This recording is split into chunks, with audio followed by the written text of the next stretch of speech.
Welcome to the Sharpe Show. So happy to have you with you this evening. A little bit past 7 p.m. on the East Coast. I know I'm late again by 5 minutes, but it's what I do. I work a lot. Sorry, I'm on a case right now that is driving me crazy. We went to court today. I don't go to court. I'm pretrial guy, so I will not be dealing with the issue. So hopefully it's going well so far. I'll find out the hard way tonight after the show. If I'm crying tomorrow, then you'll know that it didn't go well. And if I'm not crying tomorrow, then hopefully I can ensure I go out of my way to make sure the federal government cannot put more brown people in jail. That is my goal. I may be able to do that. We'll see. But besides that, I'm way off topic tonight. I wanted to talk about the first week of Donald Trump. We talked a little bit about first couple days with Mike Voss last week, but I want to bring on a gentleman who I happen to like very much. He is a political commentator. He has spent time with some of the bigger boys and not so big boys. He's been out there doing his own thing to the best of his ability. He's going to chat with me about what he thinks, what's going on with the first week of Donald Trump. The man himself, Dan from the internet. How are you, sir? Mr. Larry Sharpe, thank you for having me on again. When you proposed having me on to talk about this first week, I was so interested because you're definitely, I think we're going to share a lot of like perspectives. I'll at least admit that for the past week or so, and the lead up to Trump's second term, I've been very too steeped into a lot of left discourse, and the left being like progressive, socialist, Marx, however you want to call that, and then the Democratic Party discourse has been fairly obvious. The Republican Party discourse has been fairly obvious, but I have a total blind spot to how the Libertarians are taking things. I have some hints here or there, but I think that we always have an interesting conversation where we learn about each other's sides and usually find some common ground here or there. So I'm excited. Thanks for having me on. There we go. No, I appreciate it. And my chat has already told me that my mic was wrong, so I changed my mic. Thank you, chat. My mic knows when I'm screwing up. If I didn't know, so they do know. Absolutely. So I guess my first question, though, is this what we as Americans expected? I mean, my gut says most people aren't shocked by what Trump's doing. Like, this is kind of what he said he's going to do. He's kind of doing it. Yeah, I would agree with you. I think again, it always depends on how you define Americans, because there were a lot of people. One of the more devastating things I've mentioned on the Power Report, post-election coverage, is that there was a Google Trends spike for people who were just learning on election day that Joe Biden was no longer at the top of the ticket for the Democrats, right? So there are people who are kind of just like unplugged from all of this, and from all sides of the political spectrum. And so this might come as a shock to people. I think there should be, any smart political actor would want to have messaging for people that this is somewhat of a shock or a surprise to. However tone you want to do that is where you want to be like more teasy, you want to be more like, okay, meet them where they're at. I think that's up to you and your style. But yeah, I think most people who paid attention to any sort of politics, who paid attention to any sort of like rhetoric that Donald Trump was saying, and not just, what the analysis was, but just what he was saying, agree with it or not, he's basically going down the path that he said he would. Now, is that consistent with a Republican Party? Well, the Republican Party, I think, is in trouble. I think the parties are in trouble. I mean, I don't know whether you were supporting the Democratic nominee. Did you support the Democratic nominee last time? Begrudgingly. Okay, so you did. Yes. So the problem that I had is I think both parties have really had a lot of problems, and for totally different reasons. The Democratic Party in the past, I don't know, 8 years, I'm making that number up, several years, whatever you want, has become a party of educated women, right? That's like their core group of people who they look for. It's kind of who they talk to. It's kind of what they've become. And that hasn't been who they've been for decades. And they've kind of become that. And the Republican Party, by default, has kind of become the party of everybody who's not a Democrat. And the problem is now you have a Democratic Party that says it's for the working class, but doesn't have as many working class voters. You have a Republican Party that isn't a party of the working class, but is filled with working class voters. So I think they're both struggling in different ways.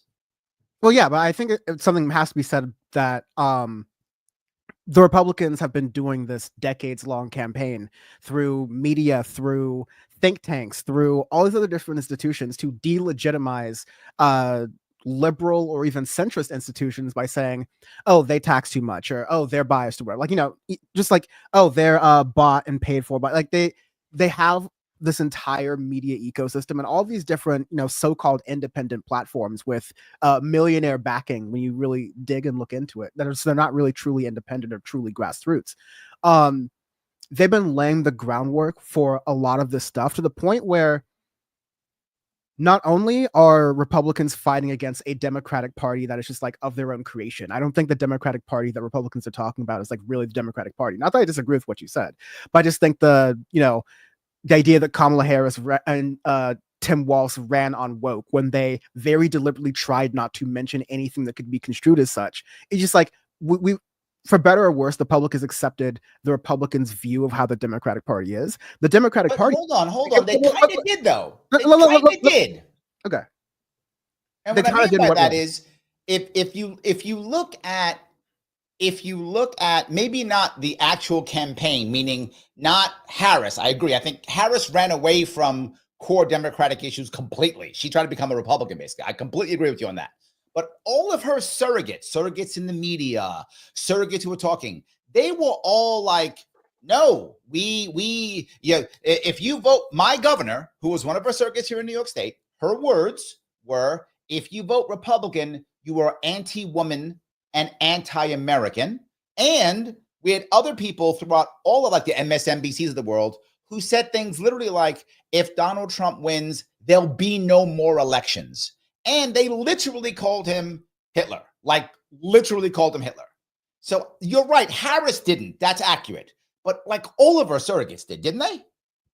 I mean, like, it depends on who exactly you're calling her surrogates. Every different surrogate used different language for whoever they were talking to. And I've like increasingly less take what, like MSNBC and CNN appearances, because these are like those people voted for Harris. Yeah, and a lot of people just didn't vote for Harris either. So that just kind of shows to how, I think we'd agree that wasn't really that effective of messaging. And to the extent that messaging did exist, I'm talking about what came from Trump and Vance and their speeches and what they actually talked about and what they said to the media versus what Harris and Walz were saying. Because once you open it to surrogates, like anyone can call themselves a surrogate and say like whatever, right? But like I get what you mean, like with but then you would push away, right? Like the surrogates who were anti-Trump, and there were some who were. Trump immediately sacked them. Oh, they're fake news. Or he immediately distanced himself. Like he wasn't. He did immediately. Oh no, Pence is not my guy. He distanced immediately. Harris didn't. Harris accepted when MSNBC said what MSNBC did. She accepted when CNN did. She didn't say, I'm distancing myself. Trump yells at anybody. He didn't care. Say what I think or I'm going to yell at you. Well, that just goes to a different dynamic that Donald Trump has and Kamala Harris has, and a different dynamic that the conservative movement in this country has versus the non-existent liberal movement. It's kind of like what I was saying earlier, just to finish that point. Democrats haven't really stood for anything except chasing the rightward tail. So anyone on the left, again, like begrudgingly supports them, but would act, in a lot of cases, just chose to not vote or not show up or vote down ticket. So it goes to this dynamic of, yes, you have this. But like, hold on. You going to Jill Stein? I want to focus on this exact like piece here because like, because you have this entire decades-long movement of conservatives and conservative institutions trying to delegitimize any other institutions on their own. Donald Trump can come in this sort of orbit and he can make the rules and he can come around and tell people what to do. He didn't really run in the Republican primary and he won decisively. Kamala Harris was thrown in there last minute from a crypt keeper in Joe Biden who didn't want to let go of power. And so, I think Kamala Harris should have tried to distance herself from the Biden administration because that would have worked a lot better. She didn't. And I think there are factors within the Democratic Party and the way it works, which is a very you abide by the party line thing that is not what the Republicans do anymore ever since Trump, right? But it's a different abide by the party line. It's just going for Trump. Why I didn't vote for Jill Stein? I have taken a different tack in elections. Okay. Before 2024, especially Okay. acknowledging that I am a commentator with somewhat of a platform, and that if I'm telling people to do something, I should do it as well. Of course, I live in a state where my top of the ticket like vote is just diluted by whatever the I Democratic agree. Party option I'm a is. New Yorker. And I'm with you. yes, and we've talked about this, you know, two-party duopoly. We're all on the same side. The end Yep. results were that you combine all of the third-party candidates. You combine all the third-party candidates, and they wouldn't have spoiled anybody for any way. Muslim voters who were expect to vote Democrat in states like Michigan and Minnesota were more of a deciding factor than third-party voters. And I think that's just like an But opportunity this is for chicken and egg, man. This is chicken and egg, right? They don't do it because they don't do it because they don't do it. So, but no, anyway, no, I want to no. walk to a. If I can say just Go one ahead. sentence just to respond Go to on. that, I Go. think this is an opportunity for third parties, and I want them to actually organize and get behind a thing. Because if you Agreed. were not splitting the vote 3 or 4 different ways, and you said, listen, we will hash out the politics later, we just have to address the two-party system, and you were able to, you know, and you know, RFK wasn't a thing, and you're able to get 10% of the vote. You're able to have a smarter media campaign. Let me tell you, from Jill Stein to Cornel West to Claudia De La Cruz, there could have been, there were some good things that all of them did, and some of the other Green Party and some of the third party candidates too, the Libertarian I candidate. moderated their But a lot debate of, in the Libertarian Party, California. Yes. yeah, but you know, like there's just yes, it is such a hard game to play, but you can. There's so few people participating in this process because of the thirst for this option that we can't be divided and conquered anymore if we really want to So have a third party. let me give you pushback on your institutional piece. And the reason why I'll give you pushback is I really feel like if you ask most Americans, not just me, most Americans, that the left controls a lot of institutions too. The left controls most schooling, both K through 12 and college. In what way? Like literally, like Sure, I'm happy to tell you. Yeah. In both administrators and teachers, from teachers unions who tend to support Democratic candidates across the entire country, heavily in my state, but in all the states, teachers unions tend to support Democratic Party. The vast majority of educators are women, somewhere about 80%, depending upon the state. Some places high as 90%, and most of those women are either registered as Democrats or self-identify as left-leaning or Democrat. I think that's absolutely true. The data is there if you want to look at it. It's absolutely true. And that's also true, not to the same extent as in gender, but into higher learning. Even in colleges, you find most colleges are filled with more women than men, even administrators. And also more of them are self-identifying as left-leaning and or Democrat self-identification. You see it constantly. You see it in most places where you have government workers, places like sanitation, places like school boards. You see many of them heavily being left compared to right. Now, the exception, of course, is generally speaking, not police forces and corrections officers. Police force corrections officers tend to lean right as of the last 15 to 20 years. That would be my pushback for that. Right. I think you're just like having to tie people's voting patterns with like how second grade is taught.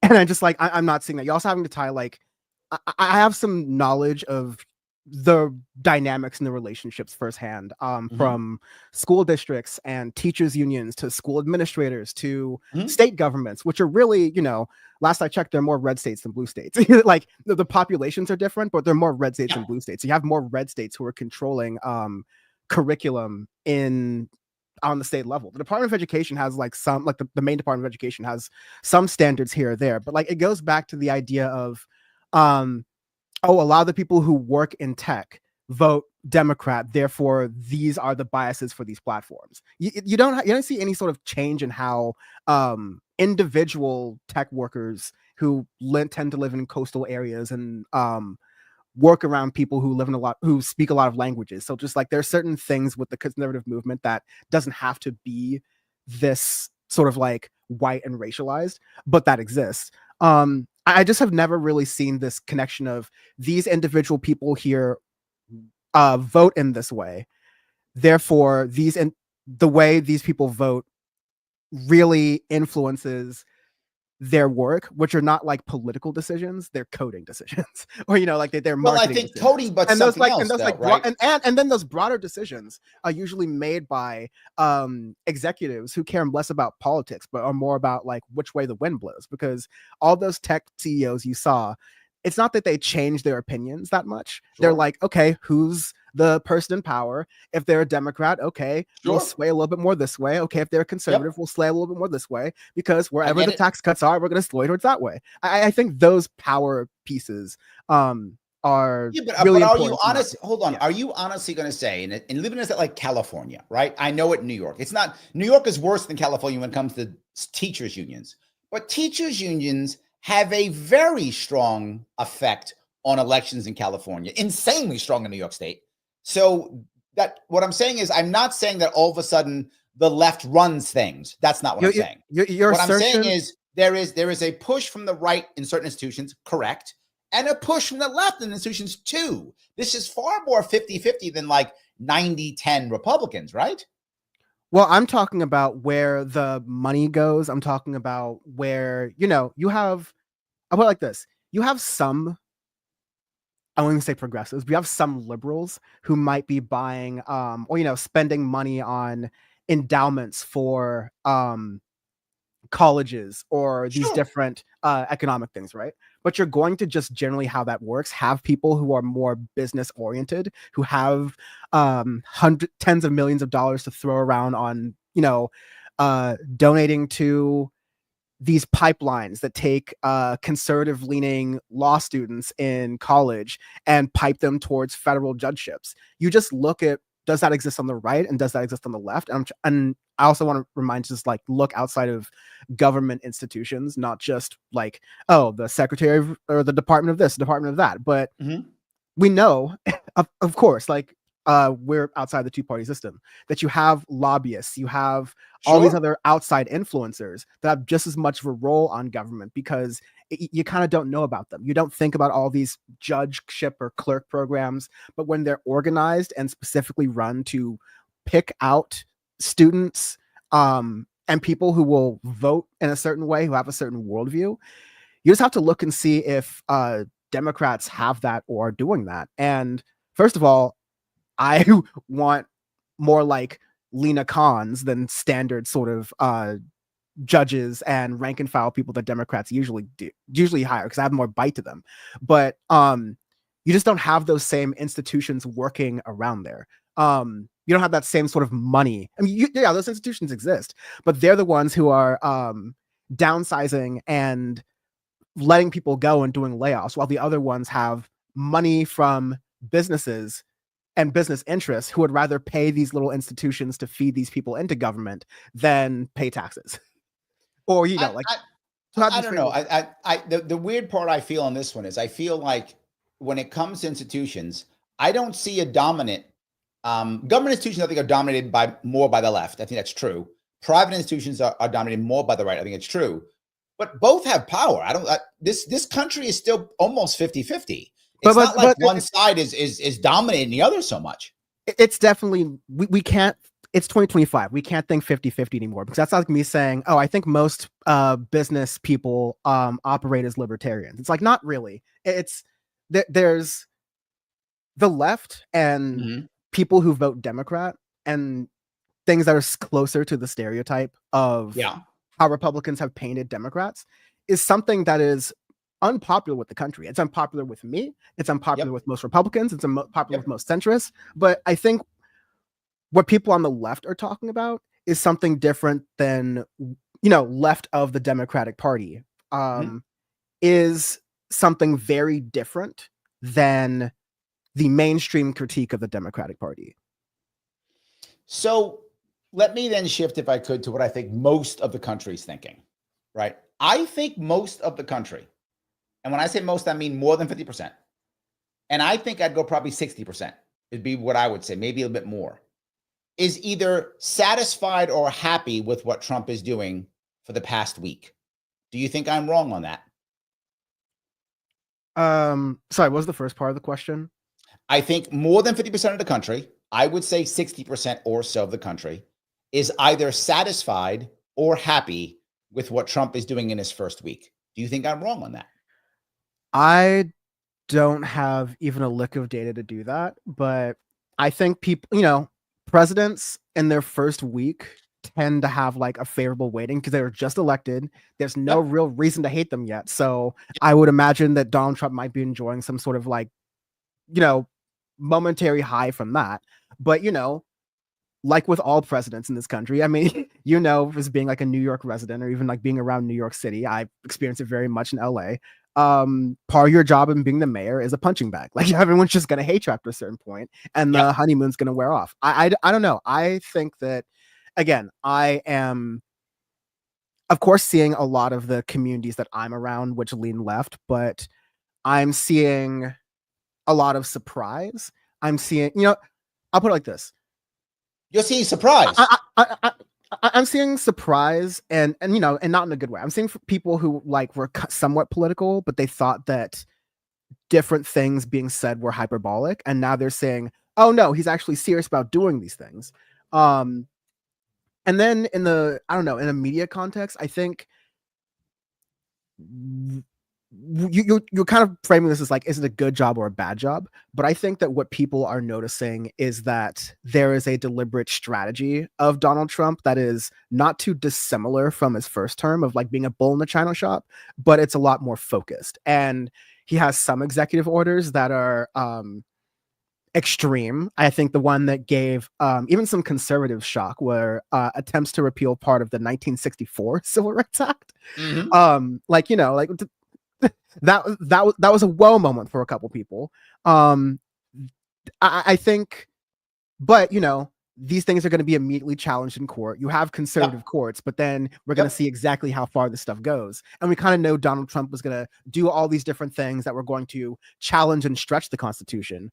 But I saw there were some wins. Like there was I think the founder of underground, I guess, trading market, Silk Road, I guess we can call it. And I think what I was reading was that a number of libertarian, folks who had made some collaborations with Donald Trump in some way. I'm not sure whether it was resources or whatever. This is one of the asks they had. Yes. Yep. Yes. Ross Ulbricht. Yeah. Yes, Ross Libertarians didn't get everything we wanted at all. Not even close. No. I'm not. I don't want to wanted a whole lot more. However, we did get that. So we got something, I guess. So I guess, yay. I guess we got something. So that fits the thesis. Usually we get nothing.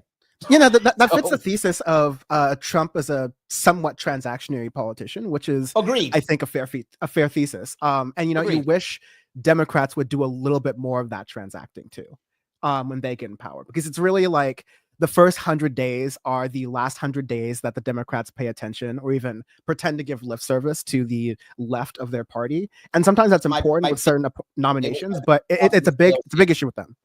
My biggest issue with AOC was that. AOC is my congressperson. My biggest issue with AOC has been her, in my view, and I think a lot of people would agree with me on this one, she has just basically sold out.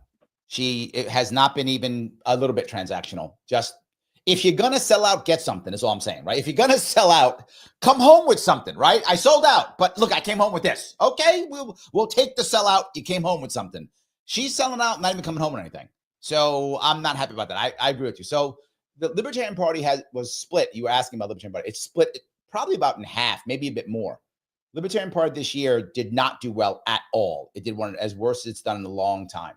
And a big chunk of libertarians left Libertarian Party for this year. Will they come back? I don't know. They might. They probably will. Generally speaking, they come back. The Libertarian solid base is about 1 million to 1.5 million votes every year, every 2 to 4 years, give or take in that area, about 1 million to 1.5 million, give or take across the country. There are some exceptions, obviously. Our best showing ever was Gary Johnson in 2016, and we got 4.5 million votes that year. He was our best showing. But he's the exception. He's the big exception. Everything else is around 1 million, 1.5 million. We only got about 500,000 votes this year.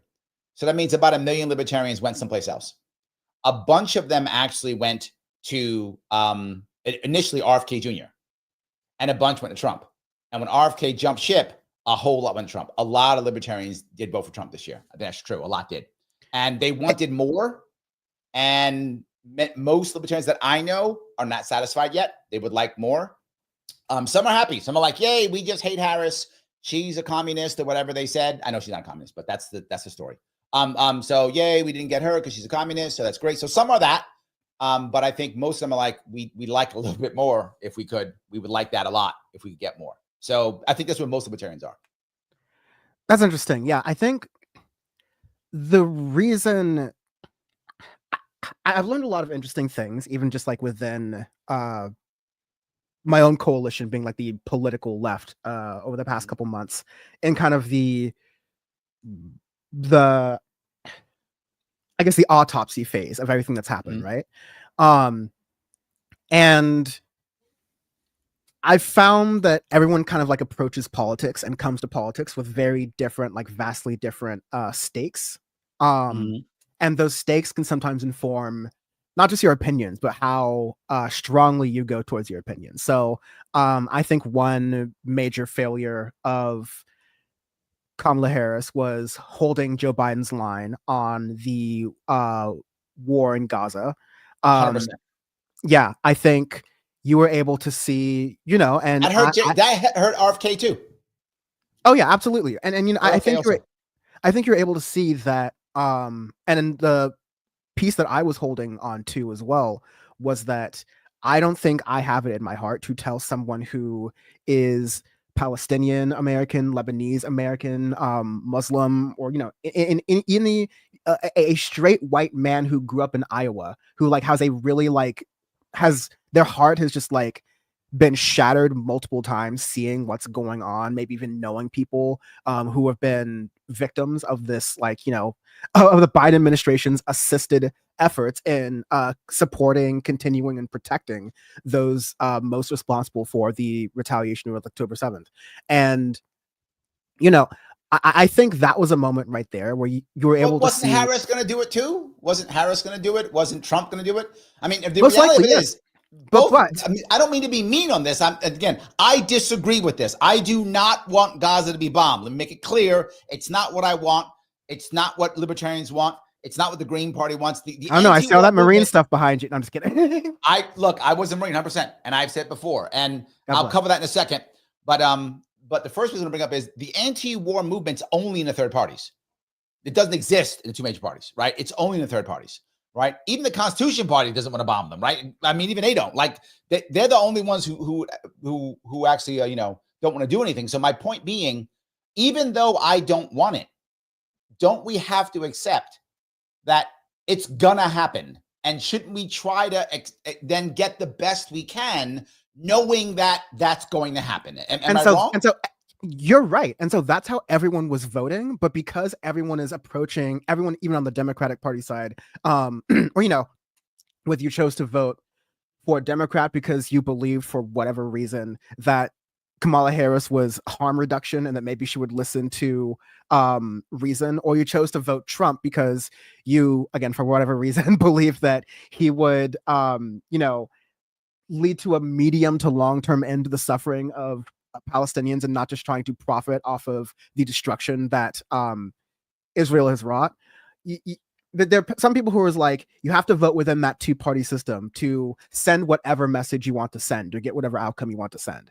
And then there were genuinely a lot of people who were like, okay, the only real anti-war voices in this country are either within the outside the two-party system, and that could be one of the outside many parties, or a lot of people saying, I'm not voting at all because I've been burned on foreign policy. 100%. I've been burned on domestic policy. You have people who are still like, I'm still pissed Bernie lost. I'm still pissed at what the Democratic Party did to Bernie. I'm not participating in this system until you get someone who is a lot more receptive to people and what they want across all political spectrums. And so that is, I think, you know, I think it just buttresses your point that people who are viewing politics purely as transactional are benefiting in this sort of term. But, you know, the downside to that is real, you know, pain and suffering and fear for people whose politics has to do a lot with material conditions. And, you know, the realities, the realities of this country, for example, like really benefits off of a lot of exploitative undocumented migrant labor. But prices for things are going to be very, very bad in places like California that are so dependent on this sort of agriculture, places like Florida as well. New York, And so some of these like same policies thing. are not going real well. So, all right, let me grab a couple. There's so much going on. I do want to grab some comments. I got a bunch of comments. People are asking me if I am a Marine. Yes, I am. I literally have the tattoo. You can see it. Hold on. Tattoo guy. I have the tattoo literally. Well, if I take away show you, maybe you can see it better. It's those you can. I have the tattoo literally. So yes. And here is my Marine Corps stuff. Yes. And this is a Quonset hut. But yes, someone asked, is it a green screen? It is a green screen. Yes, it is. I am very proud of my military background. However, and I say this openly, when I was 17 years old, I'll give my age away. My first commander-in-chief was Ronald Reagan. Now you know my age. So that was my first commander-in-chief. And I was absolutely a warmonger. There's no doubt I was. I was that guy who yelled, kill them all, let God sort them out. I was that guy. I believed everything that, and this is why I understand veterans so well. I would have, luckily I'd never had to, but I would have ordered men to their death. I would have gone to my death. I know I would have, because Ronald Reagan told me to. I would have done so. I am not that person anymore. In fact, I am absolutely anti-war. And if you look at the Libertarian Party, those who don't know the Libertarian Party very well, Libertarian Party is filled with anti-war veterans.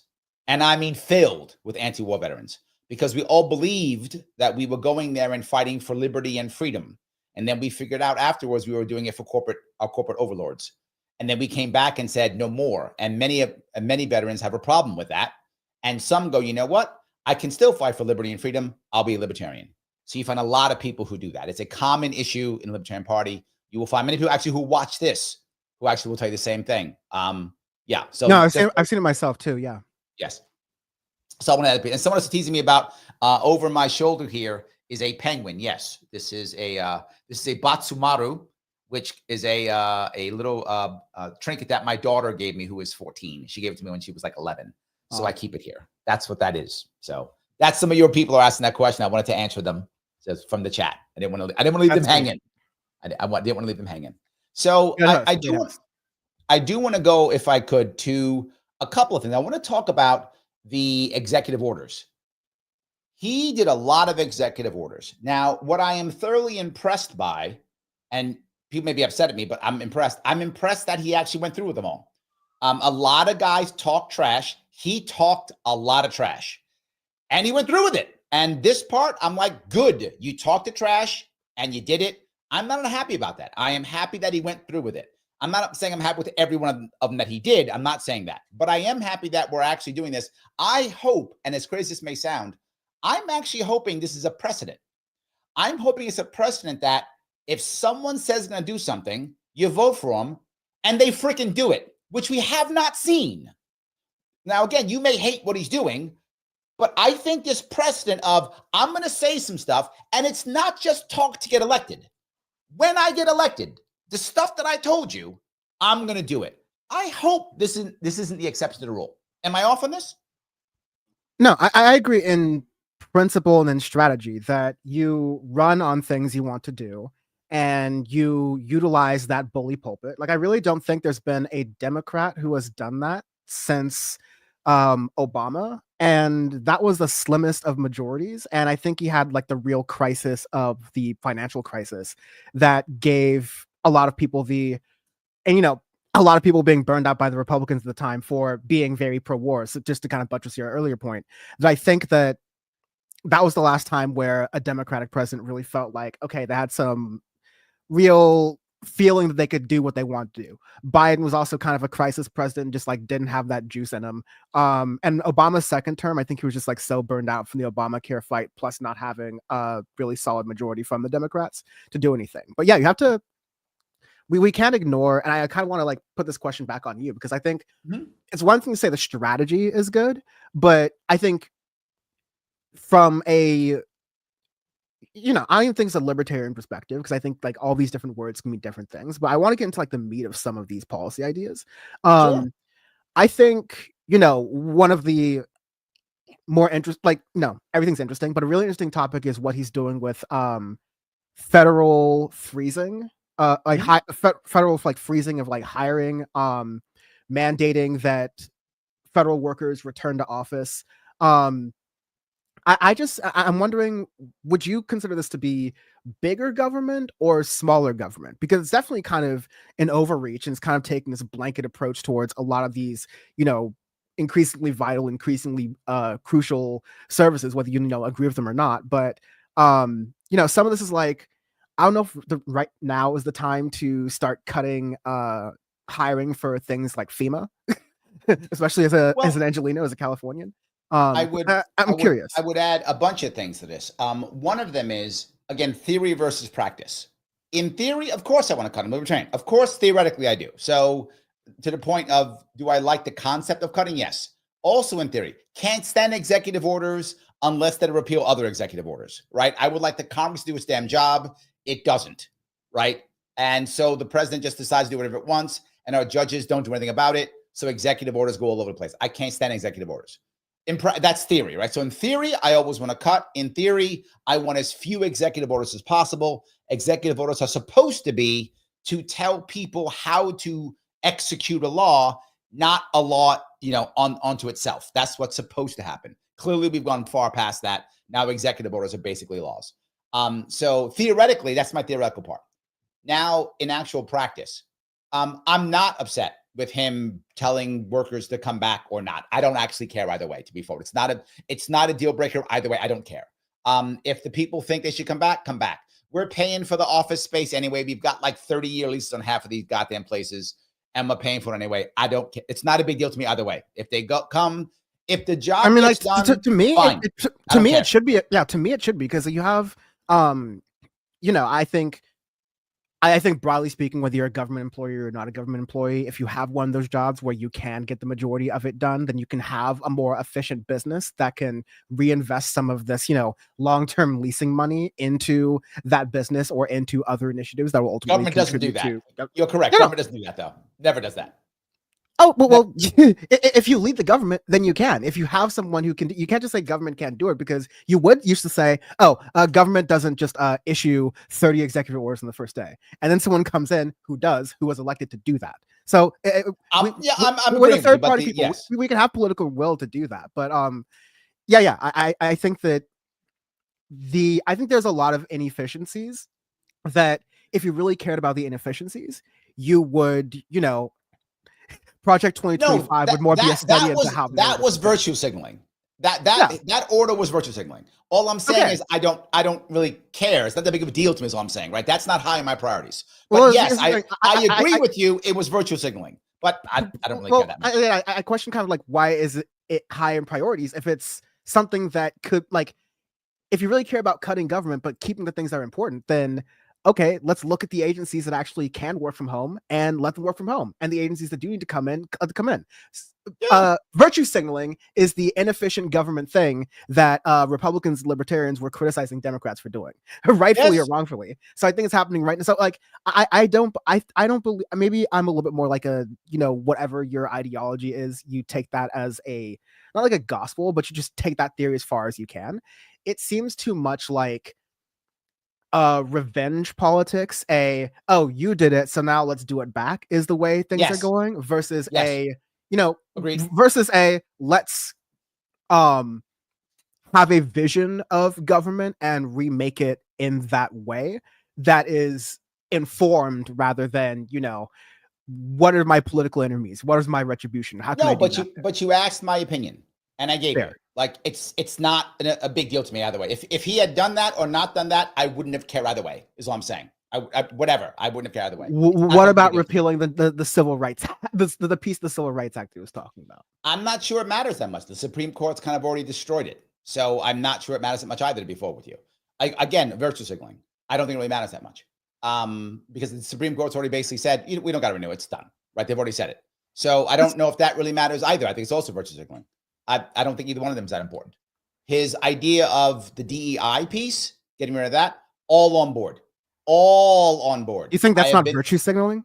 It is. Oh, yes. But that one I'm actually, like, that one I'm happy about. The other okay, but like, why do you think DEI is more important? I'm trying to figure out what the I'll tell you why. Oh, my God. I'm happy to tell you why. I'm happy to tell you why this one matters. Because of the other two things, generally speaking, people don't really talk about daily. It doesn't affect people's lives Oh, daily. people not talk usually. about work every day and their working conditions every day. Whether they Yes, work for the government or they don't. they do, but the specific people who are working in those departments, that's X percentage of the country. The country itself is, and whatever they make them do, they're gonna get over it. Like whatever they make them do, they're gonna get over it in 6 months. They're gonna handle it and deal with their stuff because that's who humans are. They will deal with it. But when it comes to DEI does several things bad. The people who did diversity training, which I used to do and have done for years, they have destroyed it. And it was the grifters who destroyed it. Diversity training had a golden age in my view. And this is my personal view, Dan, from me being in it. It had a golden age about the mid-90s, late 90s to around 2010-ish in that area. We were actually teaching things like emotional intelligence, understanding somebody else, empathy, things like that actually matter in a workplace, that actually matter with human beings. And the concept of using personality charts, not to pit somebody in a hole, but to recognize people are different and people think differently from you. I did it myself. I have an entire class on it. I do it. It was very good. Then it became, oh no, let's put you in a box and let's go to anti-racism. And the second that happened, DEI was destroyed. And it has been for at least 15 years, maybe I'm in that area, because I'm also in my head, I dealt with this in New York City. I actually dealt with it literally in city agencies. I dealt with it in private companies. It became a disaster. DEI is now a disaster and has such a bad even thought process that now when you just say it, people hate it. So it has failed utterly. I'm not saying we shouldn't have diversity training. I'm not saying that. I'm also not saying we should have empathy training. I'm not saying that we should. But DEI itself has become, and if you're in business, and I don't know what your background is, but if you're in business, and I am, it has become a situation to where it has become check boxes. I would actually have people literally come into my class, if they were executives, particularly come in, sign in, and leave. Literally check boxes. I would have people come in and tell me, I can't hire that guy. Why? Because we need a so-and-so. Literally, these are the words that came out of their mouths. It became that. And it was not that before. It was about empathy. It was about understanding people. It was about caring about other people. That has gone away. And once that went away, it changed everything. And for even the companies who are doing it right, that would follow what I would think is correct, in my opinion, it doesn't matter because now people think it's garbage. So now every time a white guy doesn't get hired, he says DEI. Every time a black woman gets hired, they say DEI. Now, is that true? How the hell would I know? But now that's what's happened. DEI has destroyed itself and is bad, and I'm glad it's gone. I'm sorry. You got me going. So that's why.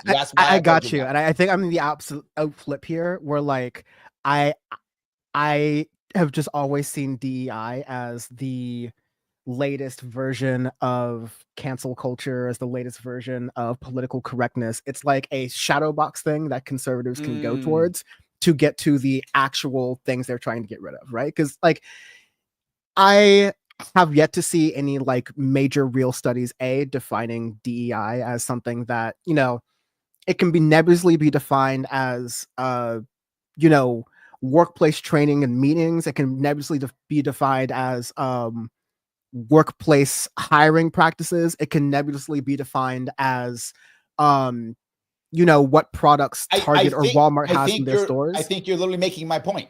It has failed. Particularly no, but here's the thing. Like particularly in marketing, it has failed. But like no, my point is that DEI, like cancel culture, like political correctness, are these things that exist in the political space. And because, you know, I think actors don't like to define it, they just like call anything they don't like, any sort of, you know, if you read between the lines, anti-white discrimination as DEI, then yeah, you can, we wouldn't use the words like DEI. That'd be a very, you know, kind of college term 15 years ago, right?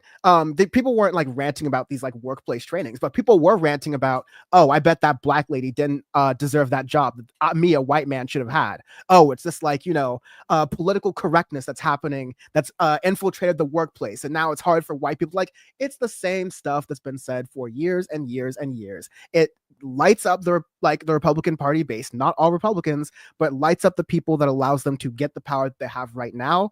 Just like, the gay bigot, like the anti-trans bigotry stuff. If you want to talk about stuff that, hold on. No, listen. You say that, but most of America is okay with it. Like, Americans aren't mad as a whole. A lot of them, and a lot of Americans is gone. And a lot of Americans think presidents control the gas prices. They can just also be fundamentally wrong about certain things, right? Also like because of how the media is like giving it to them. And if you're only getting, and I think Democrats should have just never fallen into, this is why people on the left get annoyed with this, is that Democrats said, yeah, DEI is this thing that makes DEI is Kamala Harris. It's the thing that makes black people get extra advantages that white people don't get.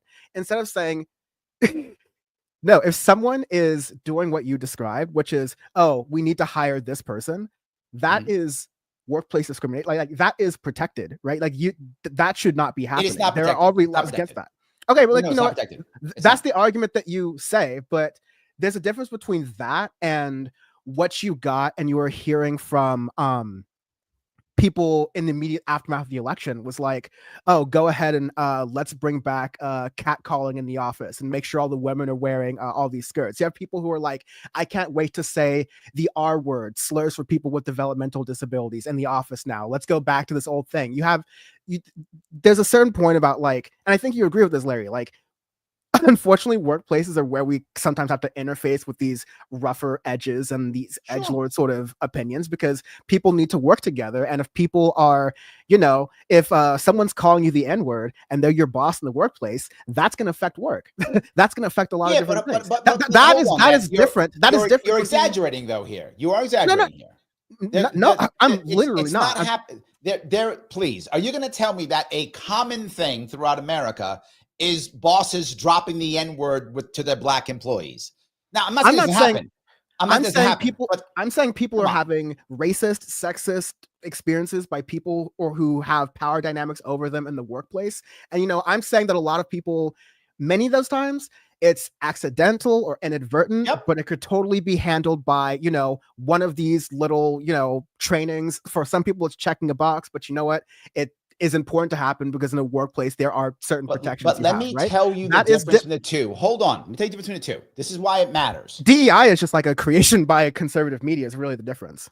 No, the difference is you had those guys. What was that guy? Kendi. That guy's a grifter. That guy, him and his ilk wrecked it. And him and tell you the difference. Ibram X Kendi. Right. Yes. Talk to any worker. Okay, talk to any worker who that is, and they'll be like, I have no idea who you're talking about. I know, but I'm telling you who wrecked it. They don't have to know. I'm telling you who wrecked it. And what happened was, what you're saying is correct. And I used to handle that with empathy training. Empathy training is correct. I'll give you an actual example of what happened to me. It's a true story. I'm doing it. This is probably 2008, 2009, maybe 10 in that area. And I'm at a large accounting firm in Manhattan. And the guy who ran the firm was in his 70s. He was one of the partners. He was in his 70s. So this guy came up in the 60s, where he came up. And it's during a break. And I'm actually doing a gender class on gender empathy, right? So and he has a lot of females who are part of his leadership in his accounting firm. So he's on his phone during a break. I wish I had planned this, Dan. I did not. This just happened. He says, yeah. I'll have my girl send it over to you. So he says, and he hangs up. And right after that, I didn't say a word, but one of the women there, she went to him in public. She said, do you understand how that made us feel? That's all she said. Now, I had taught her that. I had taught her to not assume that it is bad, to ask. And if someone's bad, they'll show you how bad they are, right? They will. Just ask first.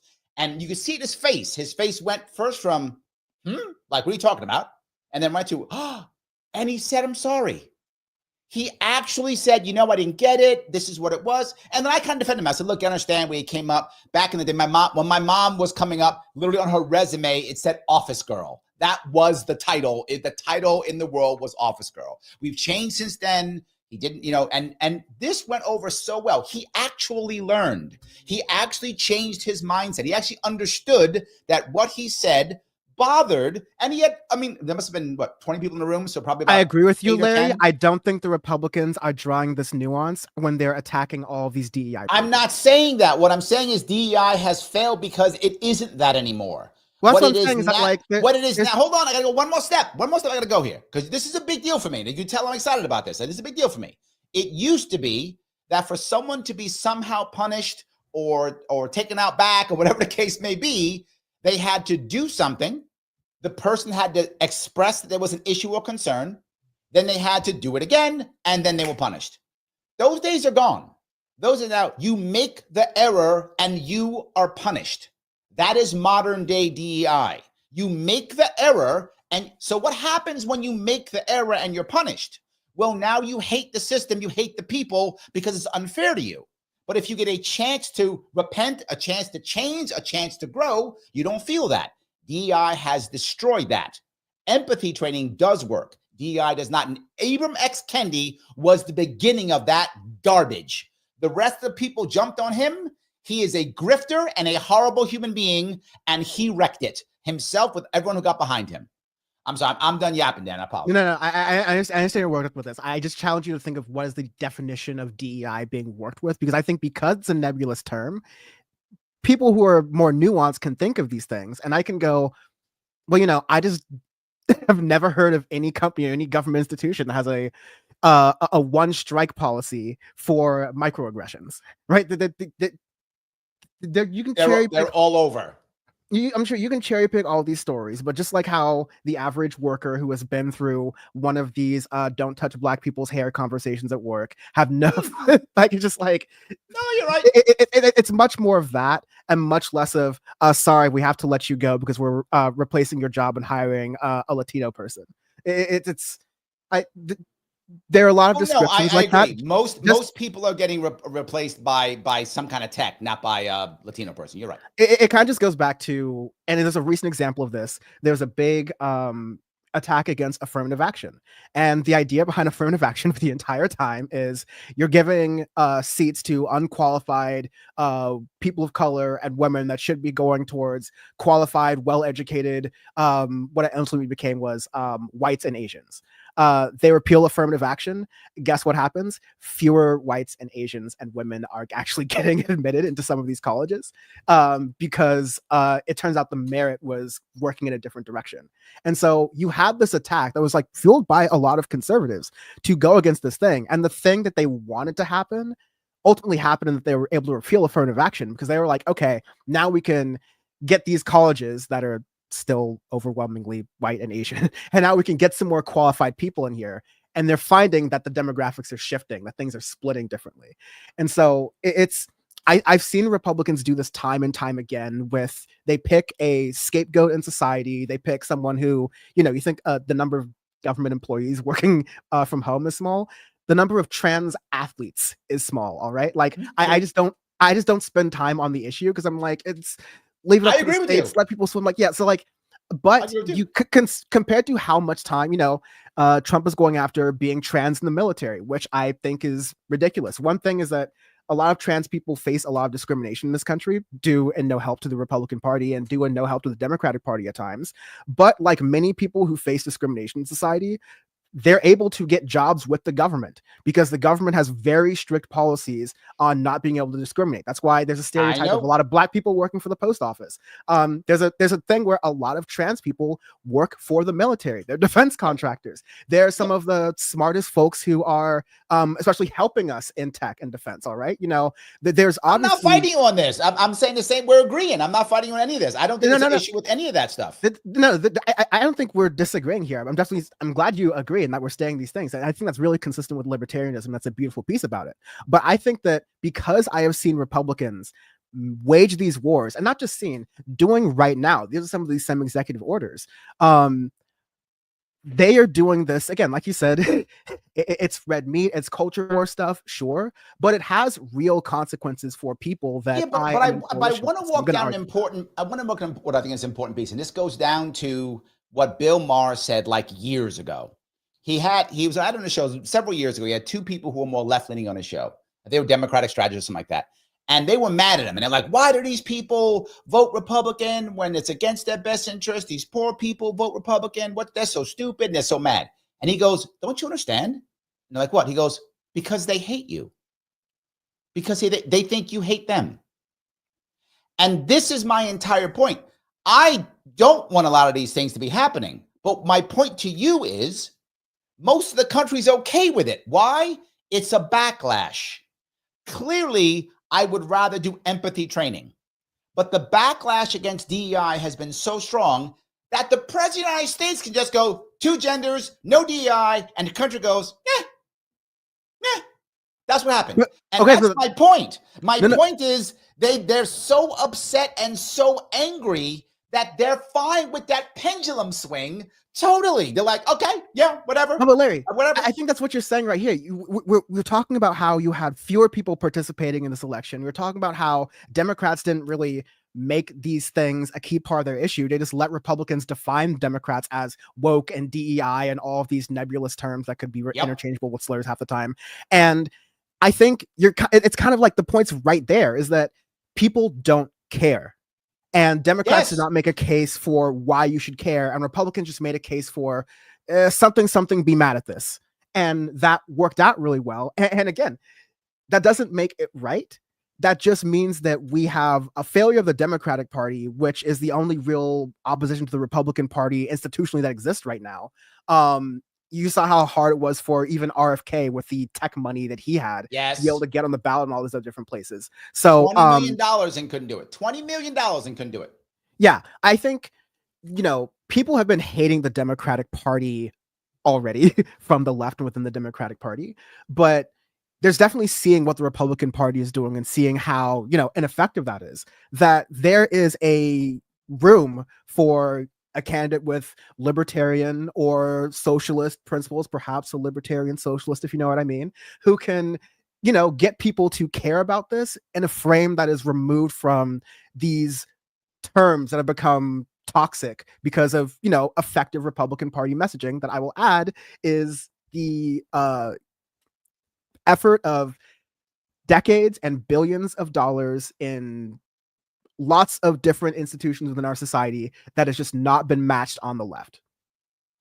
Well, if you're going to define left as left of the Democratic Party, you are correct. Correct. Yes, that's what I'm always doing. Party.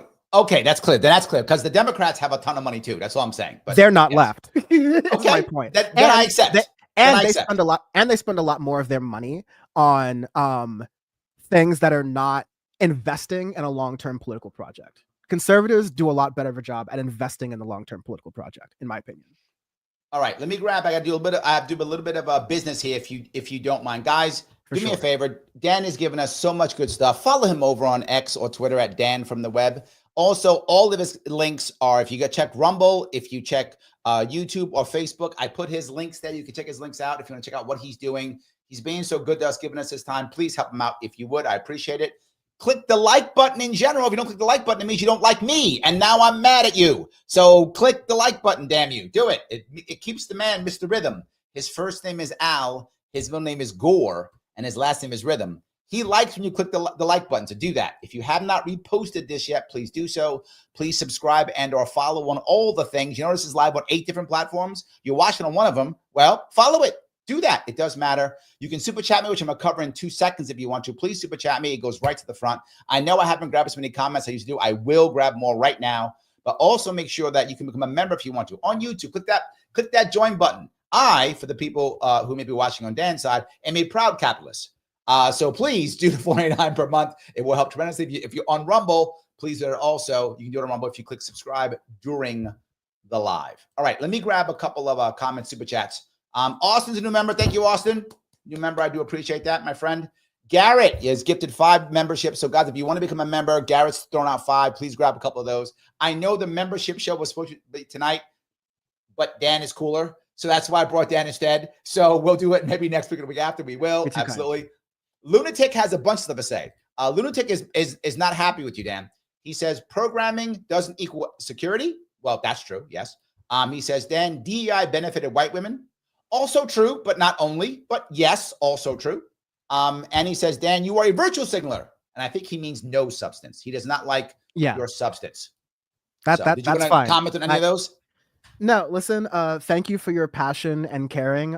Thank you for trying to troll me. It doesn't work. I got thicker skin than that. But truly, I like talking with Larry because especially when we're on and having these conversations, it's always respectful, it's always civil. And I think that we are both speaking from places of a lot of political knowledge and a lot of political analysis. That isn't, it's easy to fall into these patterns of who is being, like what is being talked about in politics. I don't talk in any of these patterns. So I think it's like, it challenges people because for someone to just like say, I don't believe in the definition of DEI that you have. And for us to talk it out and see, okay, there's the issue of, the nuances that, as I said before, I'm not sure that all the people in power, be they Democrats or Republicans, are talking about. That's why this kind of media is important. These conversations are important. So hang in there. Just use your best, act with a little bit better faith, I would say. And you'll realize we agree with more than we disagree. Just don't fall into those like phrases and ways we want to fight that are trained to. All right, I got a nice big one from Peace Logic over on Rumble. $50, Peace, you are the man. Rumble, rumble, rumble. Virtue signaling, the fire is hot over here. Come join us. It's cozy here. He would like people to go to Rumble. Emotional intelligence, that's important, Larry. DEI is a fail. We need intelligence, not propaganda. If people who've been in this field for a long time, I'm not the only one who thinks this. A lot of us, we walked away that's how I know Kendi, because those guys came in and basically had to do one of two things. We had to bend the knee to the anti-racist stuff, or we had to walk away. I chose to walk away. And people still hire me to this day who remember me, who will bring me on. I haven't had to promote my business since 2016. So I haven't promoted my business in 9 years. I'm not promoting my business. And I still make money because people still hire me because they remember what I taught them compared to current DEI. The current DEI model is broken. I think Peace gets it. A lot of people get it. So I think maybe our definitions are different. If our definitions are empathy training, then I think we're exactly on the same page. If our piece is we need to have quotas, I think quotas by default will hurt. If what you can do, and this is what I would tell people about, if you want to get a different type of person, whether that's by gender or race or thought process or what mindset, ethnic background, you can change the way you hire. The procedure I agree. Allow you to make that happen, not the quota. You change the procedure, not the quota. That's the practice and the way that I have heard, the best face efforts at diversity, equity, and inclusion programs, as not looking for a quota, but saying, hey, usually we look for this job by scouting colleges that are, Ivy League schools that have their own biases. Let's go to Howard for a couple of these. Let's go to an Asian American institution. Let's talk to some of these. Let's talk to a Latino banking group at one of these colleges.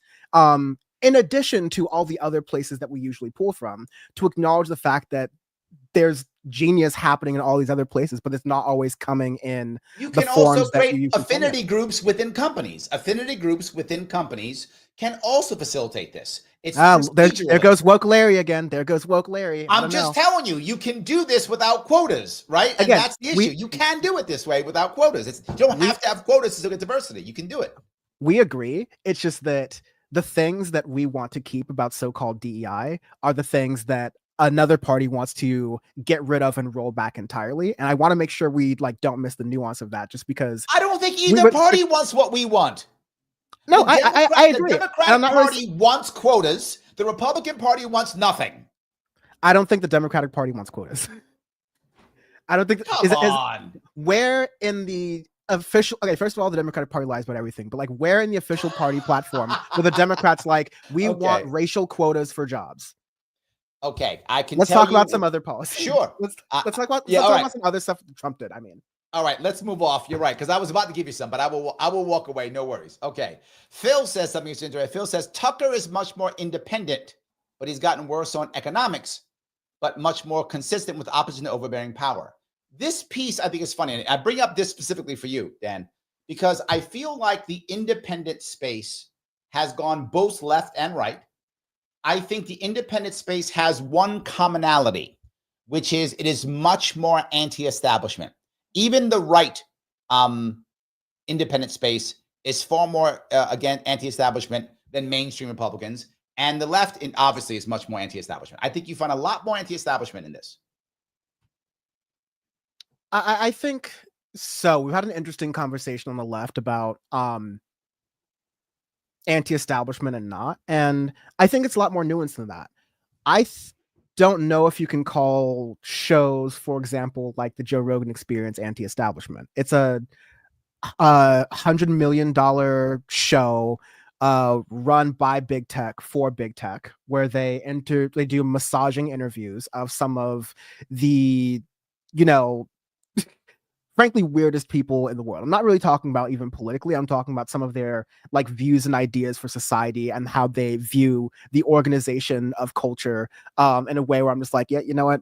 Stay away from power as much as possible, these people, right? Don't you think but this is like Joe Rogan too? Huh? He would have done it with Harris also. He did it with Bernie Sanders. He did it with RFK Jr. He did it with like everybody. He didn't just do it with Trump. He did it with everybody, didn't he? Okay, but like, I am not defending Kamala Harris because I could care less. But I think that there's been a lot of good journalism done about this, and data points to the sort of like political shifts of Rogan's political guests over time. In maybe 2018, 2019, maybe as late as 2020, you had a lot more of a mix. I was on in 2018. I was on. Yeah, you had a lot more of a mix of truly, I'd say, like, as free-minded as possible, like independent thinkers who weren't tied to like a two-party system.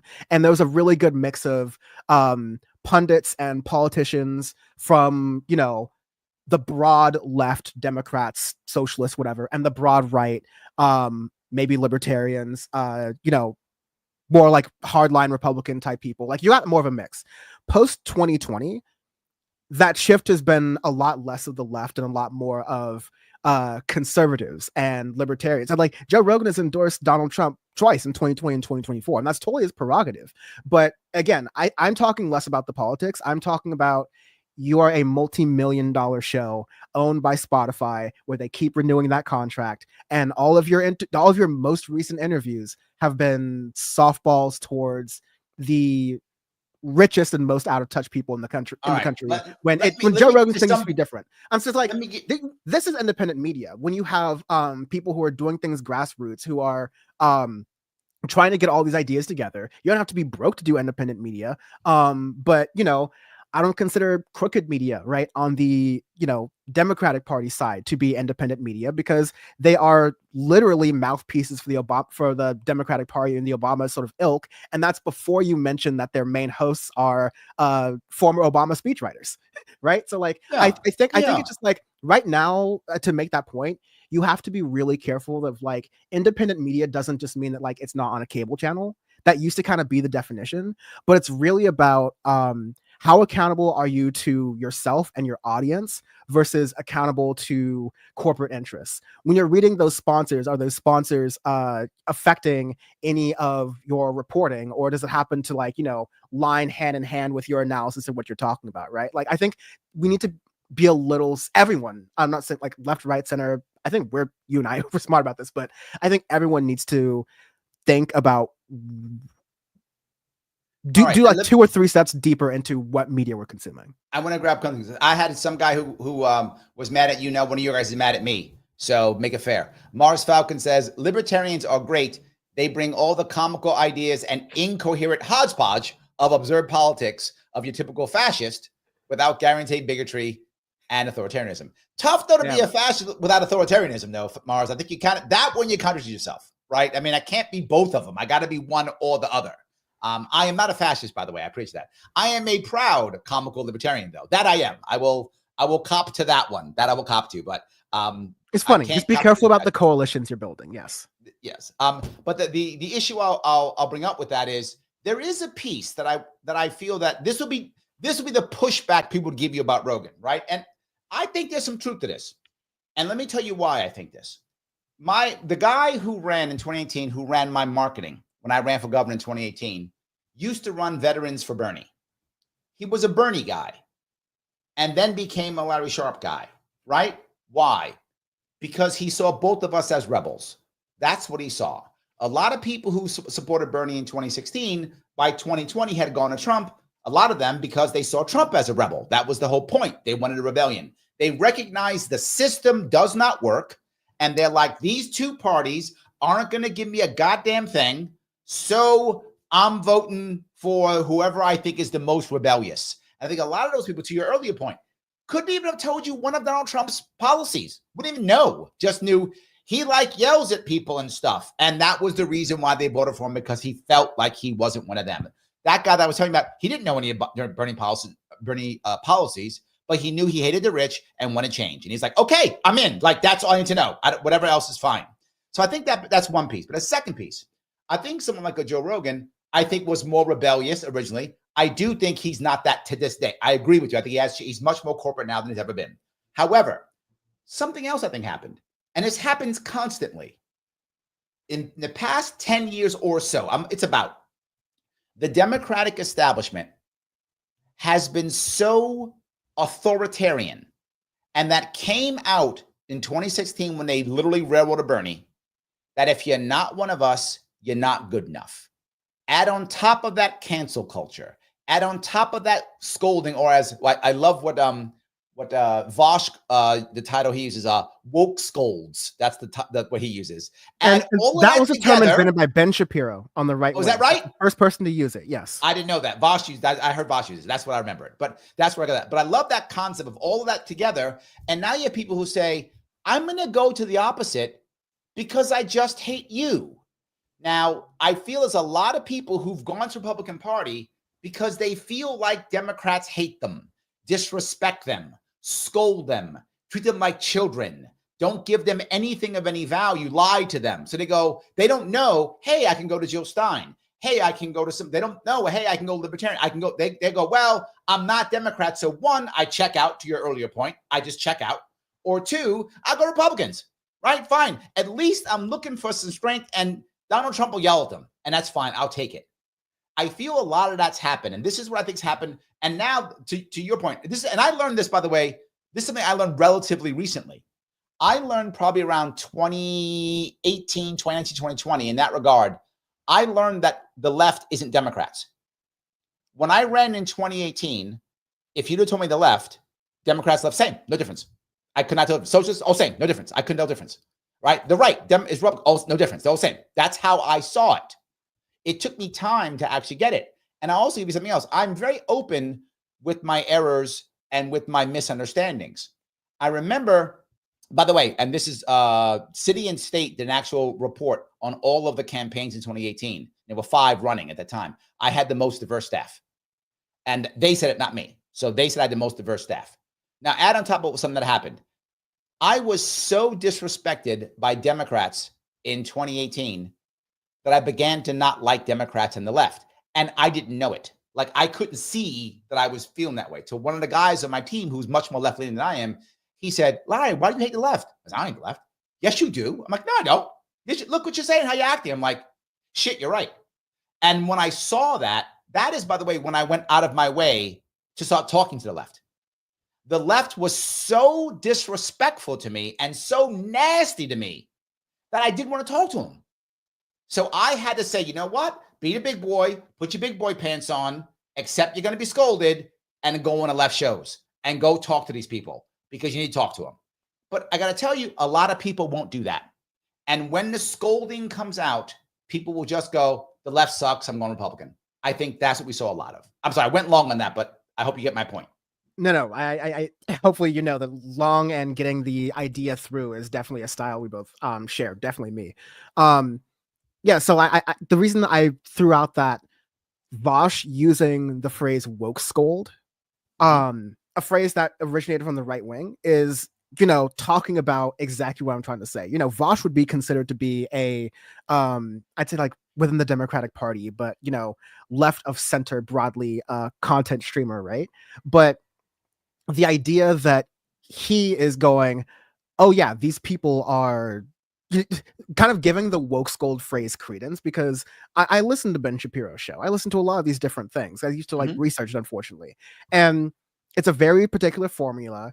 You cherry pick one story, or you like report it in a certain way that is a particular, will fit into this bent, this worldview of people who are already biased towards wokeness and cancel culture and look which Disney star they just made black and all these other different culture war issues that, to me, like, to a person who is less rooted in the material conditions of politics, and that's what leads their politics, it's easy to focus on that. And then if you accept the idea that, oh yeah, just woke schools, that's the big issue that you're talking about, instead of saying, no, this is a distraction. This is like when local news will focus on all the police reports, and you'll think that there's a bunch of crime in your city when they're not, when that's just like a bias in coverage. I think that's one of those big separations between the Democrats and the left, is that Democrats will accept right-wing framing and therefore make it more popular than it really is. But you got to focus on us, like third-party voters, us non-voters, people who have only heard these discussions in terminology and framing that starts with the right wing. I mean, like that just explains so much, because we're always talking about immigration reform, not about our weird, like world trade deals and anything that would resemble something that like a libertarian or a progressive could sink their teeth into. We're talking about building fences on the border and shipping people back to countries they didn't even come from, right? Because that's where Republicans took the line, and Democrats are like, we actually deport more people, and we're so far away from like like trade agreements and all these other protectionist policies that exist within our economy that hurt workers, that probably hurt our economic potential, things that are actually real meat and potatoes issues. So I don't take the, okay, well, someone's just willing to stick it to the man as enough for me. You need to be sticking it to the right men, and we need to be doing it the right way. And I think there's just no one in mainstream media or cable news or even like really big quote unquote independent media who is saying that, but that's our job to get this newer message ascendant, a message that can have appeal towards, the Democrats and Republicans who we need for the votes, they'll come on board, but can have appeal towards an ascendant and newly energetic, I think, third party movement. All right, let me grab a couple of more super chats if I could. Phil says, schools by zip code can't be fixed by DEI. It's a valid point. I think our school system is a broken system. You got to fix that. Valid point. I don't think there's any sort of claim that DEI fixes that. It's, these are systemic issues that I would rather us be arguing about that than trying to figure out, what are third grade kids learning about race? Like, I think there's the issue you find with this, and this is where you find most people upset, and I see it across New York, regardless of Republican or Democrat. The concept that people get upset when it comes to schooling is they don't like school choice for two reasons. One, because they want to send their kid to the cool school. Obviously, every parent will want to. I get that, but most parents do. But two, they feel like the children aren't theirs. And when you have like that, the guy who was running for governor of Virginia, when that guy said, no, these kids belong to us, or whatever he said. I forgot the guy who it was, that guy. When you have people here in New York State, same thing, saying, no, we don't have to tell parents what's going on in the kids' lives. These type of things makes parents go, no. And then to my earlier point about DEI, that's not DEI. I agree with you. It's not DEI, but DEI has such a horrible stigma to it, such a terrible stench, that now that becomes DEI. That now is, even though it isn't officially, now it is. That is my point. I'm okay with DEI going away. Let's go back to empathy training. Let's go back to that. Let's go back to that. I'll be fine. So anyway, I just wanted to bring that piece up. We have systemic issues in our school system for sure. All right, let me see if I can grab some more of these. John is a member. Thank you for being a member. He says, Larry, can you explain a little bit of Trump's DEI rollback, if that's an okay term? And would it reach as far as government awarded contracts that favor minority business owners? Actually, it would not do that, and it's only federal. And his DEI rollback plan is grossly simple because it's actually virtue signaling. And that's why but don't get me wrong, it's a very good virtue signal. Like the base ate that up. That was a brilliant, it was a brilliant virtue signal, but it was that. It is basically saying that the government will no longer use DEI when it comes to training or hiring. It does not affect government-awarded contracts because that's separate issues with minority and or woman-owned businesses, etc. These are separate policies. Now, he could change those too, but this did not do that. Did you want to cover that, Dan? No, do you want to touch that? Yeah, I'd say just really quickly, the way you can materially see Donald Trump's DEI rollback plan is DEI for wealthy interests that benefit Donald Trump. We were now going to see in reality, like all these government contracts, a lot of these government interests benefit the people who have had Donald Trump's back and are promising him loyalty on the side. So that's going to be. But that's kind of normal, though. That's not special to him. I see that in New York State all the time. That's all. We shouldn't want that. We shouldn't want that to be normal. Agreed. That's not something that makes our politics good. So we 100%. can't just go, well, that's normal. Like, I don't have that sort of standard. Well, I'm not going to blame Trump for that one. Is all I'm saying. I'm going to blame the entire system for that. That's how the system works. I'm also going to blame Trump for that one, because if he's this all-powerful person who claimed to be like, I'm not going to be bought because I'm so rich. Okay, we're turning around and looking. He didn't say that this time, though. This time he didn't say that. The first time he said that, the first time he ran in 2016, he was all like, "I'm for the little guy, the forgotten American." But there's a lot of people who still. There's a lot of people who still the same group of Americans who, yes, they think that. But he did not say that. I'm just being clear. He didn't say that. He was like, "I like Elon and my billionaires." He actually said that this time. So that's all I'm saying. Christine, thanks for being a member. She says, "I'm digging the Avenger vibe of Trump's cabinet picks." I got to tell you, me too. I actually like the idea of a unity ticket. I like the concept. The Democrats should have done something like that. Democrats should have brought on RFK Jr. and or Jill Stein and or Marianne Williamson and something like that to make a unity ticket. They didn't do any of that. Wait. Sorry. They couldn't have got RFK Jr. because they already got rid of it. Who on like my form of the left is represented in any of the names you mentioned? Not on your form. No, not on your side. No, but okay. So like, how is it unity? No, it's vibes. The vibes are former Democrats, right? Tulsi Gabbard, former Democrat, RFK Jr., former Democrat, and now, and then the hardcore Republicans like the J.D. Vances and Trump, former Democrat. It's a vibe of unity, and I think it worked very well. It's a vibe of unity for conservatives. It's a vibe of unity for conservatives. No, anti-establishment. No. It's anti-establishment. No. There's no one anti-establishment in that ticket. I mean, like, and the people you mentioned. What's anti-establishment about CIA Tulsi Gabbard? Okay. It's a Kennedy. It's a Kennedy. Okay, you are incorrect. Just because it's a Kennedy, you are painting a broad brush. He's a Kennedy who is disowned by at least half of his family, if not more. He is a Kennedy has been destroyed by the Democratic Party left and right. RFK Jr. is not your standard Kennedy. He just isn't. That's not true. That's demonstrably true. He's not your standard Kennedy. But he is establishment. That's the whole point. Is that this is the one he sues the establishment. He is the he was what are you talking about? He was doing. I'm pretty sure before RFK was doing this, he was doing lawsuits, but it was for public health. This was for like this isn't like anti-establishment in the sense of like it's very easy to get like call what you want to call the establishment. He's anti-establishment. No. RFK. Okay. What do you want to call anti-establishment? Someone who is with the government's overall policies on like. No, someone who says things like, and people go nuts over, hey, don't put fluoride in water. Most Americans are like, fluoride in water is great. That's anti-establishment. Hey, let's stop how the HHS does stuff. That's anti-establishment. Hey, let's decide that big agriculture is bad and shouldn't be putting red dyes in our food. No one said that for 60 years. That's anti-establishment. Yes, it is. RFK Jr. is not RFK Jr. nor Marianne Williamson nor Tulsi Gabbard are consistently anti-establishment. They take establishment branding.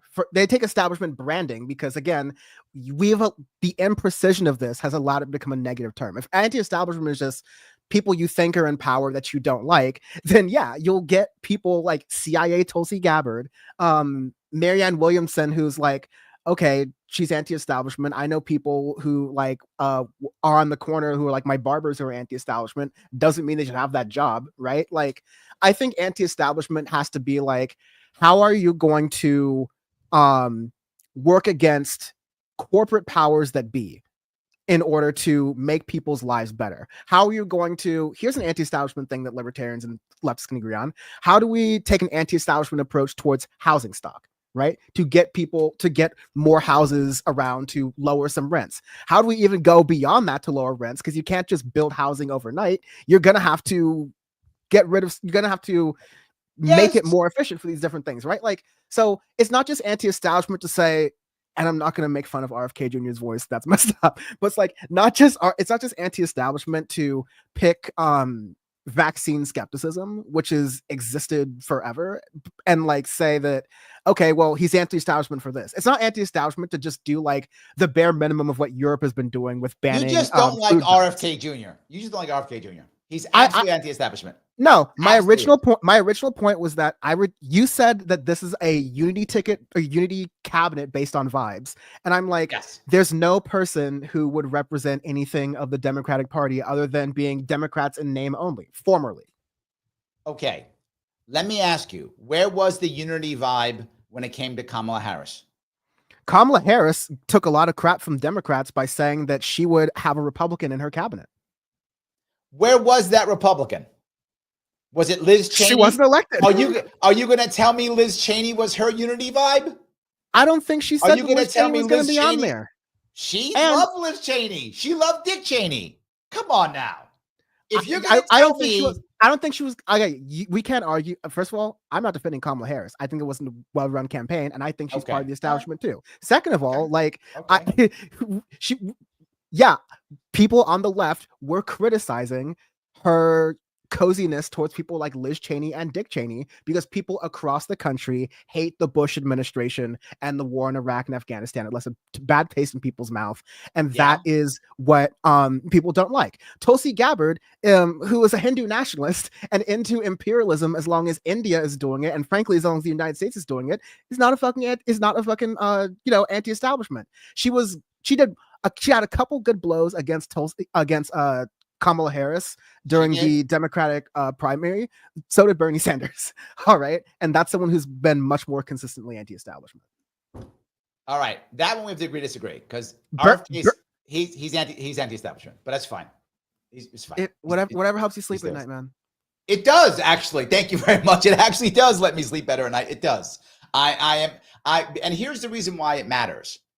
Because if RFK Jr. gets HHS, and I hope that he does, and it looks like he will, if he gets it, and he makes any change against the establishment at all, whatever he does, that sets the groundwork for anybody else to make change. Right now, it doesn't exist. It's what I told you before. I don't know if you know this, but I worked for a couple PACs last year, and one of them helped to get helped to get Dr. Cornel West on the ballot in North Carolina. Why would I do that?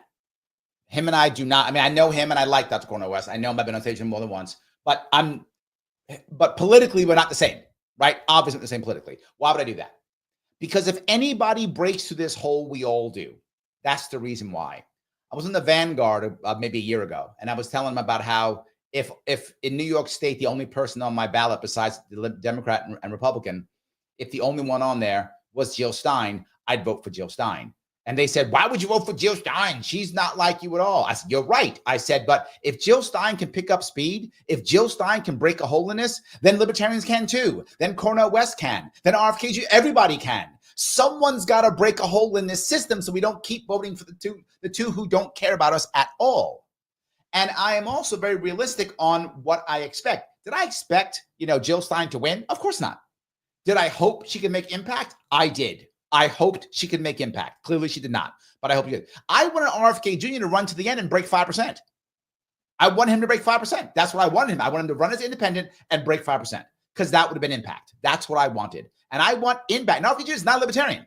And I still would have said, yes, let's get him in to break the 5%. I want change no matter what. And that's what I push. And I know you're like, but they're not whatever. They're not libertarian or they're not unity or not this. I don't care. His vibe, Trump's vibe, if you can be mad at it if you want to, but Trump's vibe, bringing on Tulsi Gabbard, Elon Musk, Vivek Ramaswamy, RFK Jr., that's what got him to beat Harris when it came to the popular vote. He might have still won the election, I don't know, but he got the popular vote because RFK Jr. brought at least 3 million votes, and the Libertarians brought at least 500,000 and maybe 1 million. Those came in, and that got him over the popular vote. That's what it was. His unity, which you dismiss, is what made him actually have a popular vote, which is why he's yelling mandate all over the place. He wouldn't be yelling mandate if that didn't happen, and that's because unity ticket. You think Donald Trump wouldn't lie?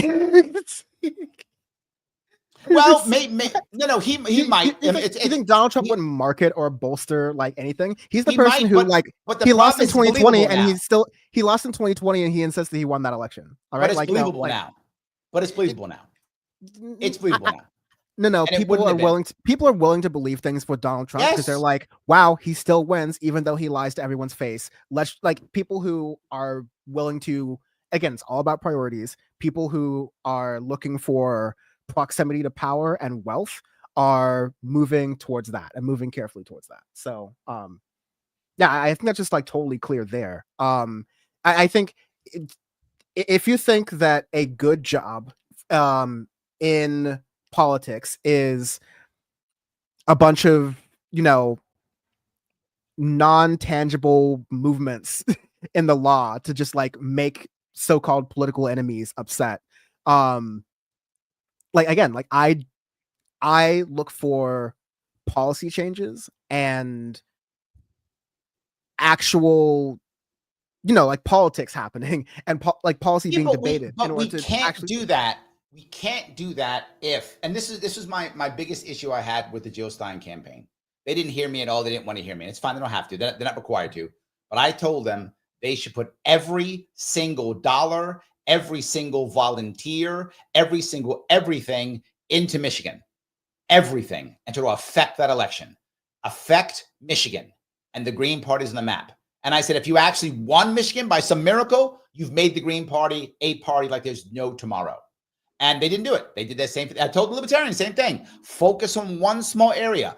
Make a victory someplace. America cares about winning.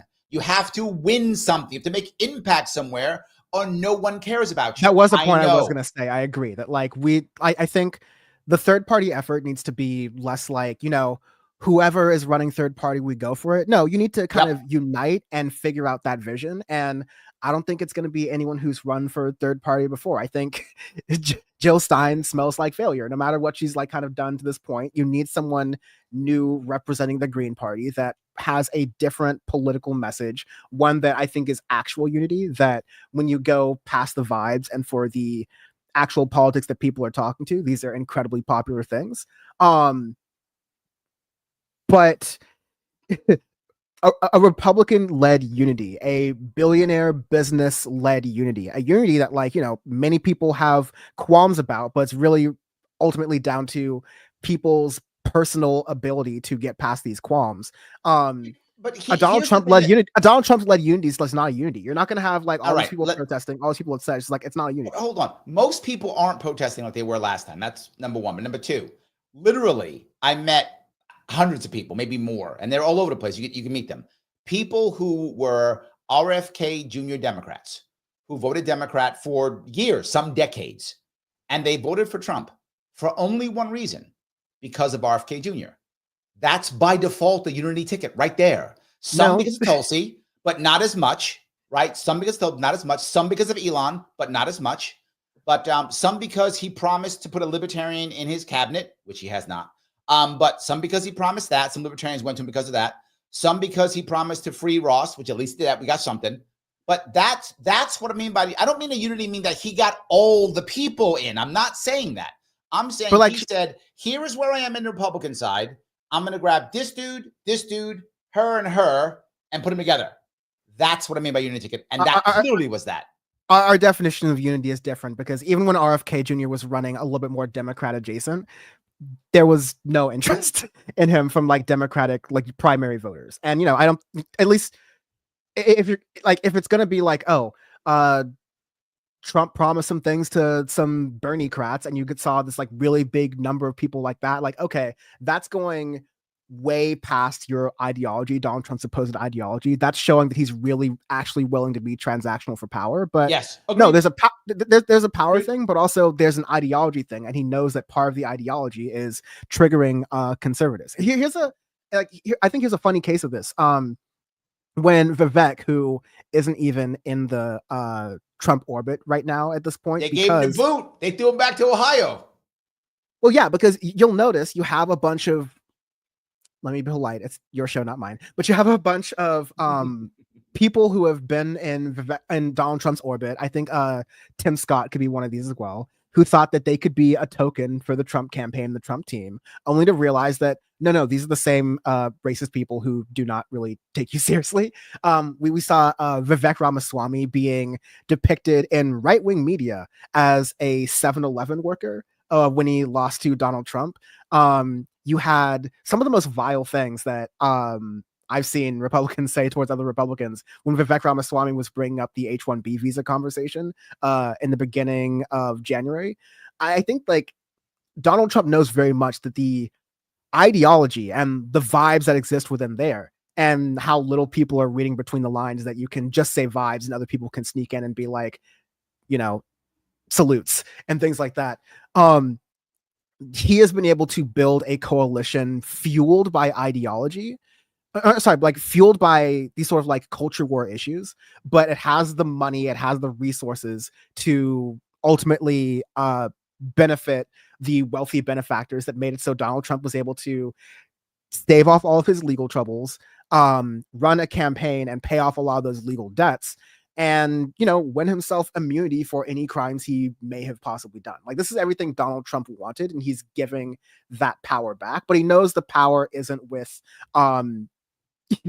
people who will criticize him for his everything you're saying.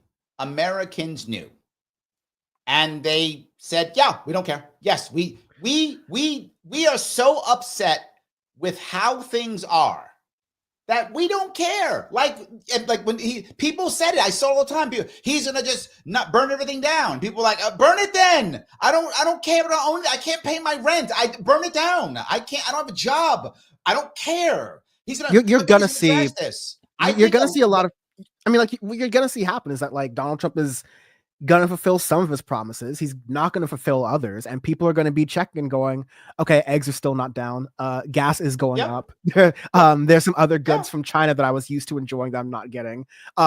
Inflation is still bad. Cost of living is still bad, and some of that is gonna, I think the vibes are really going to shine through, and you're going to see people who are actually actively cheering these things on, that it's harder to live and make a living in this country in a lot of places, that people's are having a harder time with rights, and you're going to see people going, yeah, no, we don't care because that was the whole project. I'm just worried, and I know for a fact that some people, there are a lot of women who voted for Trump who are going to realize that they really miss having reproductive services. You're already seeing it right now. And I'm sorry about that. Let me grab two things. This is over from Rumble. Straight End says he's wrong. Dem interest in RFK Jr. lost election for Dems. I agree with him. I think that if you look at the polling back then, RFK Jr. was polling in double digits during that time frame as a Democrat. It wasn't like he was getting 50%, but he was polling like 10, 12%. That's interesting. More than Harris was getting. He was actually, Democrats were interested. Well, Harris wasn't running. No, when she was running back in 2020, when she was running in the primary. No, but like RFK Jr. wasn't in the Democratic primary in 2020. No, they were polling during that. No, 2024 and 2023. They were polling in 2023, like possible Democrats, that kind of stuff. Right. But RFK Jr. in 2020, 10%. RFK Jr. was also actively running a campaign, and Kamala Harris wasn't.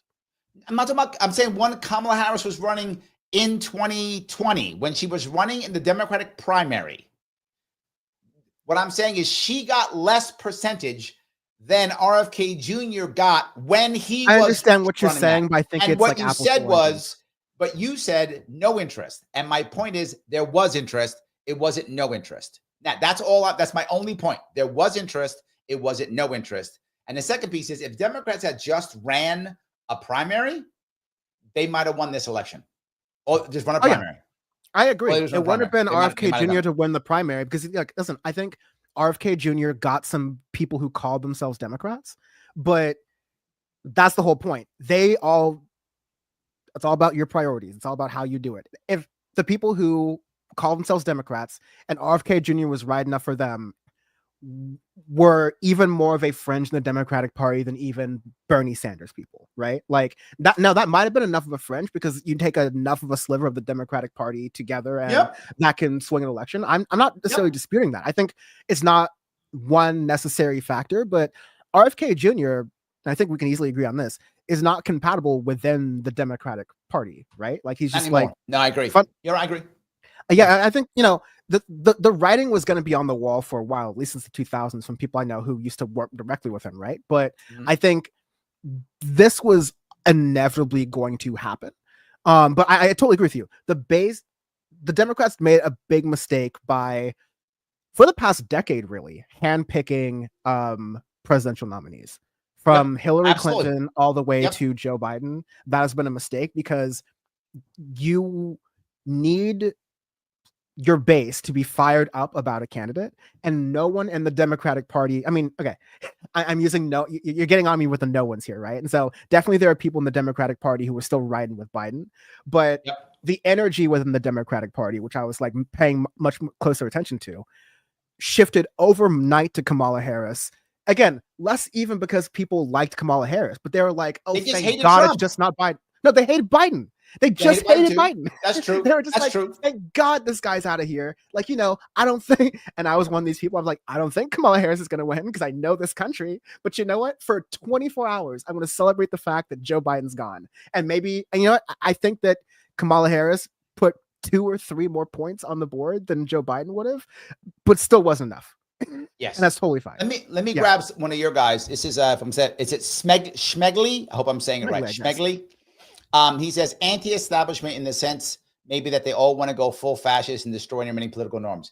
You guys like the fascist thing. That's like your thing. You like calling people fascist. Okay, so like here's the point about this that I will stand up for. So we saw Elon Musk make that gesture twice on live TV, on every channel, from every angle.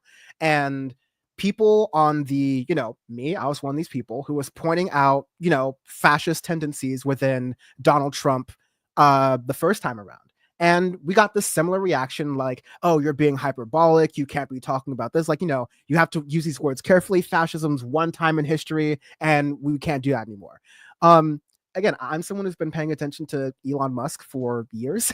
And I'm the one who saw, okay, I see that obvious behavior within the connotation of his recent endorsement of far right parties within Europe, not libertarian parties, far right parties, including the Alternative for Deutschland, which literally prides itself on being the as legal as you can possibly be in Germany, the spiritual successor to you know, Hitler's Third Reich. This is, you're seeing a rise of neo-Nazi movements in America. And the number one response, which was the number one response in America in the 1930s, was, you're overreacting. Don't worry about it. Hey, and by the way, don't they have it coming? So people hate people. There's 2 parts to that, though, right? Both times that happened, when the Bund, that was the name of the group in America in the early 30s, when the Bund was at its height, it was because economics sucked. It was during the Depression. Yeah. So of course, economics sucks now. Yes, that's true. Economics sucked in the 30s and 20s in Germany. Yes. And every time economics sucks, that's when the people start putting a hand in the air. You're right. I'm not saying you're wrong.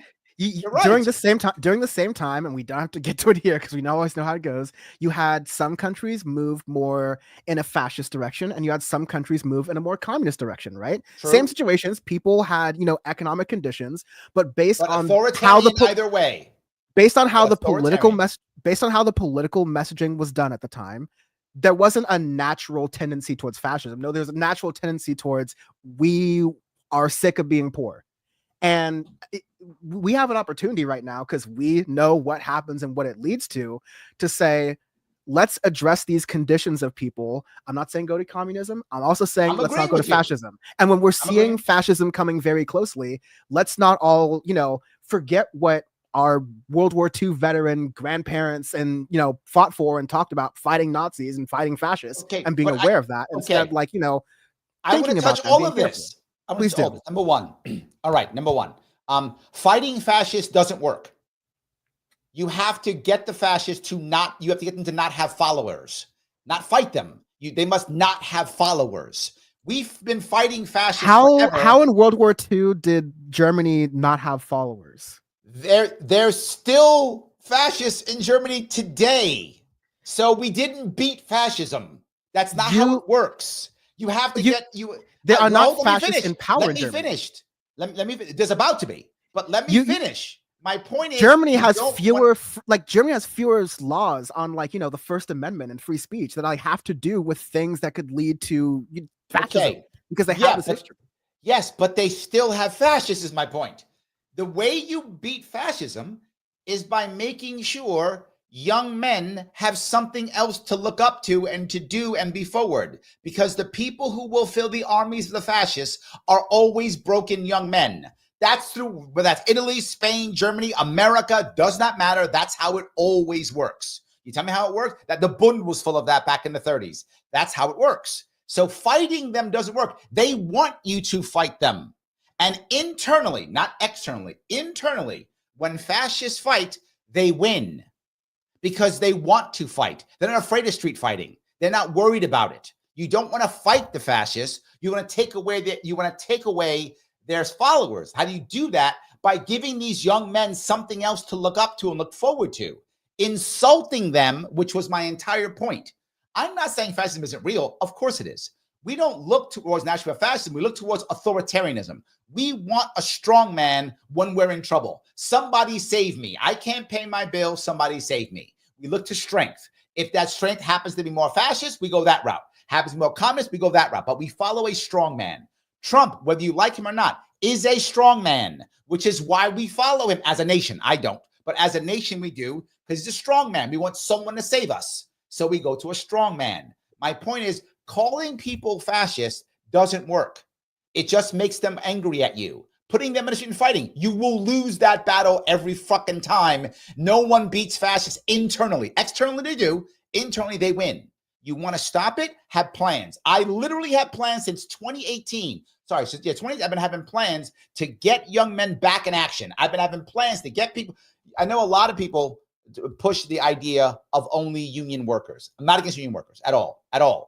But I also want the idea of co-ops. I want young men having ownership, either of their own work or of being in a union. Either one. I want young men doing things. You do that, fascism goes away because there's nobody to be the fascist. There's nobody to put the armband on. Someone's got to put the armband on. If no one puts the armband on, it goes away. I'm sorry, I went a little bit long, but no. There's some things I think. So I think one way to fight fascism is to attack the material conditions and the roots of that. You don't do that through, virtue signaling executive orders, right? You do that through. Yeah. Well, here's the thing. There is the core of the right-wing movement that gets the core of all these, the boy who cried DEI. Not saying that's you, but I'm saying like a lot of these criticisms are people who fundamentally find the critique of racism to be more offensive than the racism. You can go down to it. You can just like be open up for that. There are people who are more afraid of being. I don't get that one. Yes, there are more people who are. A lot of the conservative movement, especially the identitarian conservative movement, are more offended by being called racist than actual actions of racism. Right? That is okay. That is the observation that people, internationally have been looking at America. It's that, how dare you call me a racist? By the way, I think Arabs bomb crap and live in open sewage. Those two things can exist because of what you're talking about. So it's like, I understand that at this point, I am turning off some group of people by naming fascist behavior, but I'm not going to stop doing that because I have many other opportunities to draw these connections without using that F word. But I'm not going to take the fact that we're in the late 1930s equivalent of America, where even the critiques of fascism draw more offense than actual fascism. Last thing, even in recent cases in America, when you have Proud Boys and far right movements come out in droves in certain cities, you'll have so-called Antifa and Black Bloc who come out usually in even bigger droves in the United States and in England. in Manchester, actually, where I grew up for a little bit. And, violence isn't always the answer, but like I said, it's one of the options in the toolbox, and it's definitely an option that should be reserved for people who want to achieve their politics through violent ends.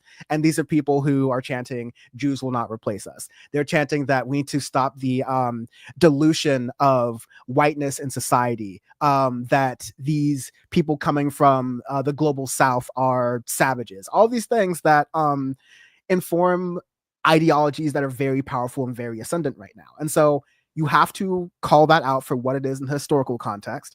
There's some people who are more offended by that word, fascism or racism or any ism, than they are by the action. And okay, at least in my politics, I will say this, at least in my politics, I don't need to appeal to them. I need to appeal to that group of people who are disillusioned by the whole system, who hate these things, who hate bigotry in all forms, who want people to like their neighbors, and are willing to stand up in defense of that, whether it's disarming this rhetoric economically, or showing people that if you choose this, people are going to want to hurt you, and people are not going to stop you from being hurt. Well, there's a couple things, right?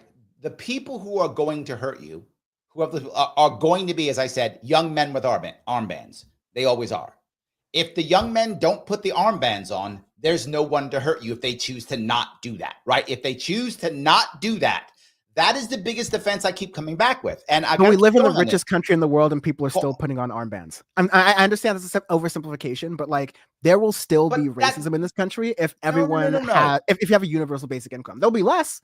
Yeah, you'll have less reasons for people to hate, but you're not going to completely get rid of it, which is why you also have to have I'm not saying you're going to have to get rid of it. All I'm saying is if there's a big difference if 500 people put the armband on or if 5 million do.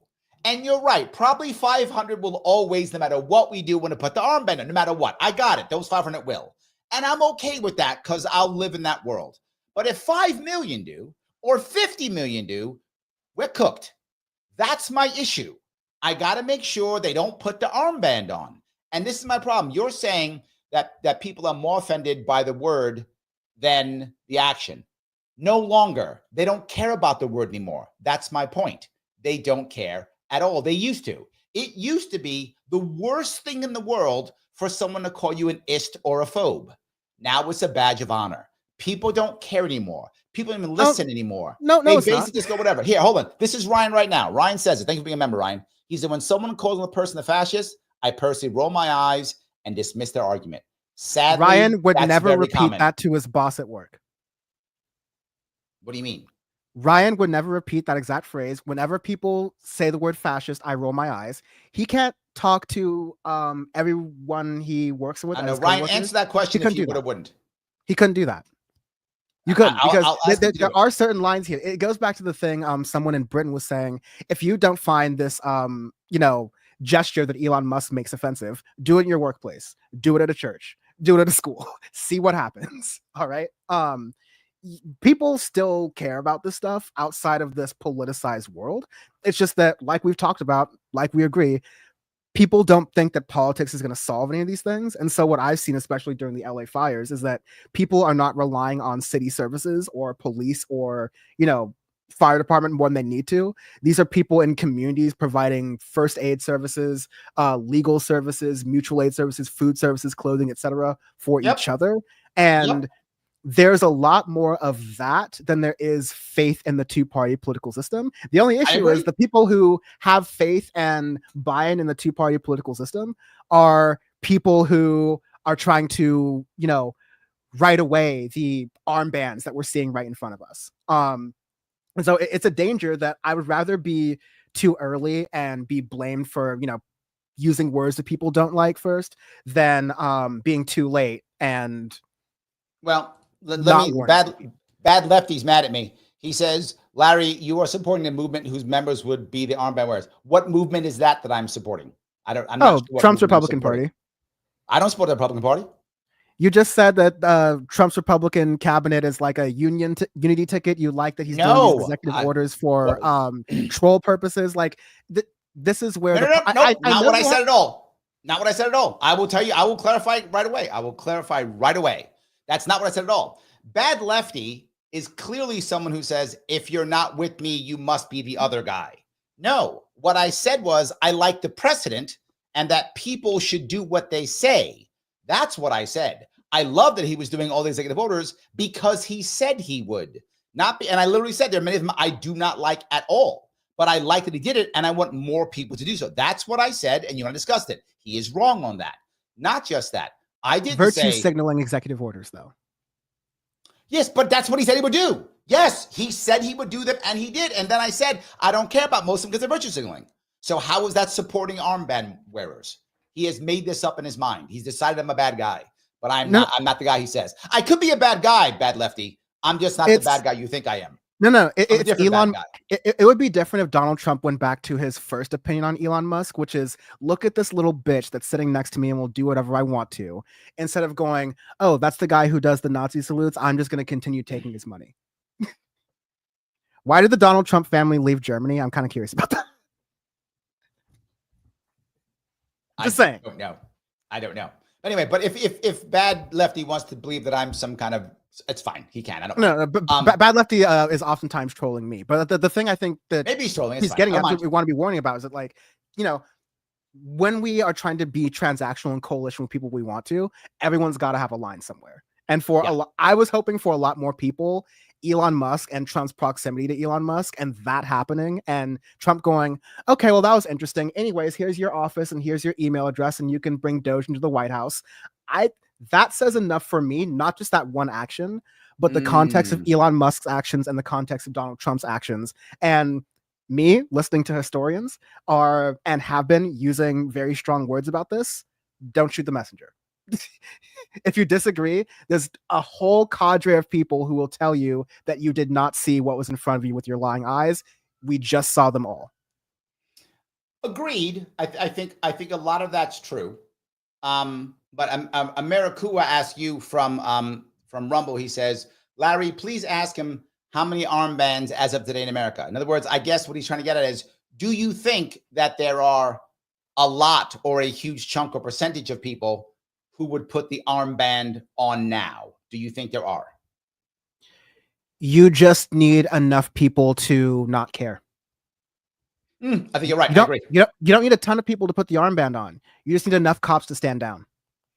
I agree. You just need enough people who are like, oh, well, that's just the woke, dyed-haired college students who are getting their asses beat. That's not me, good law-abiding citizen. Do you get those conditions when you're not calling this stuff out? Okay, two parts. I want to touch that piece too. The first part is, did you happen to see the, I think it was an Amazon Prime show, The Man in the High Castle? I heard of that, yes. Did you happen to see any of it? If you have a moment, watch just one episode. And the reason why I'd like you to watch just one episode is it shows a fascist America in the 60s that, man, I think could have happened. Like, when I look at it, I'm like, that could have happened. And so I'm agreeing with that point. However, I've got to end to the point, which is the second part. I don't think that happens by calling it out.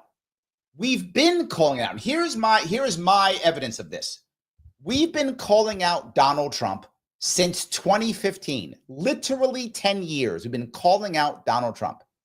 He's the president of the United States, and right now has the highest approval rating in a second term since we've been polling. Highest, and no other president has had a better second term approval rating than Donald Trump. We've been calling him out for 10 years. My argument would be, hold on, this one. You said this, and this is what I think you're right. Here's what you're wrong. I think you're wrong in a call out. I think you're right in saying, let's fix the problem. This is the issue. If we were to fix the problems, he doesn't win. We don't need it. We don't like it. We don't care. We don't fight over these things. We have to fix the problems, and we're not fixing the problems. And when he does what I would consider virtue signaling, I think there's no difference in when someone says, Larry, you're a fascist. It's virtue signaling too. It didn't change anything. We didn't become friends. Nothing changed. It did nothing. You're better off saying, Larry, why do you think that? Larry, what's wrong? Right? Now we got a shot. We can fix something. And maybe I won't put the armband. I will not put the armband on, by the way. I will not put the armband on. Just letting you know, I will not do that. However, but if I was one of those guys who would, then talking to me is going to work a whole lot better than making me angry. That's all I'm saying. Well, no, I agree with you. I think that everybody works a little bit differently with what appeals to them. And I think that I use a lot of different ways to appeal to people. I think that if I'm talking to someone on the street and it's a one-on-one conversation, I am using a lot fewer $5 words because I just want to be relatable to whoever I'm talking to. Or if I'm actually talking to someone I know who's very college educated, then maybe I will dig into that a little bit because I know that that's something that I respect, right? Like I think this, you're a politician. Any successful political actor will kind of realize who they're talking to and meet them there, right? So yeah. I don't think that's like the best way to do it. You're right.